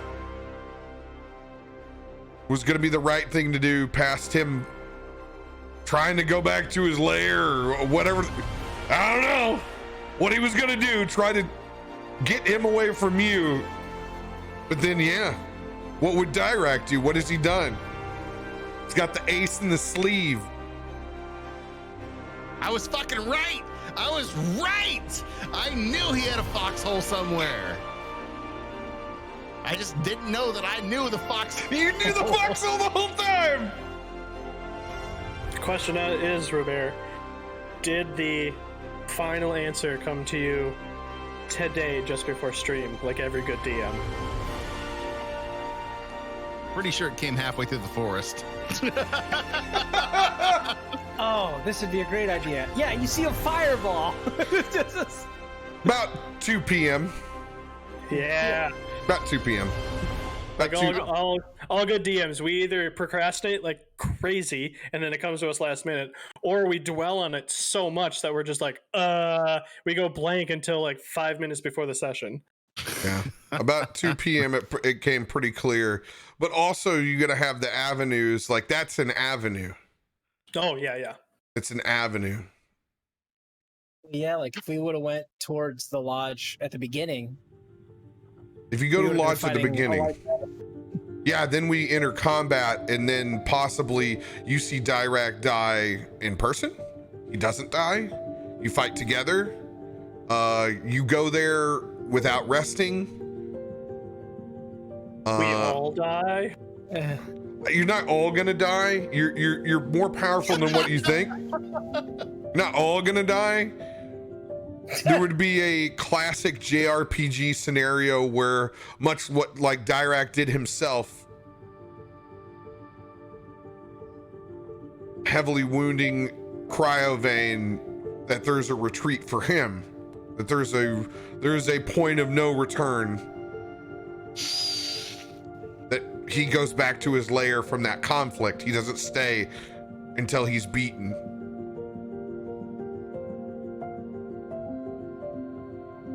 Man. From what Tormund can tell, him walking from the fire with completely new clothes, literally new skin, you don't look like level 6 no more. Which Dirakt has never been really level 6. The rest of us are. He's a teacher.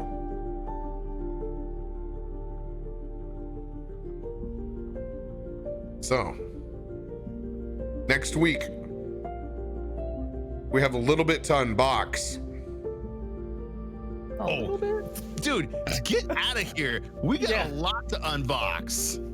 I just collected pieces of your body and put it in Gale's robe.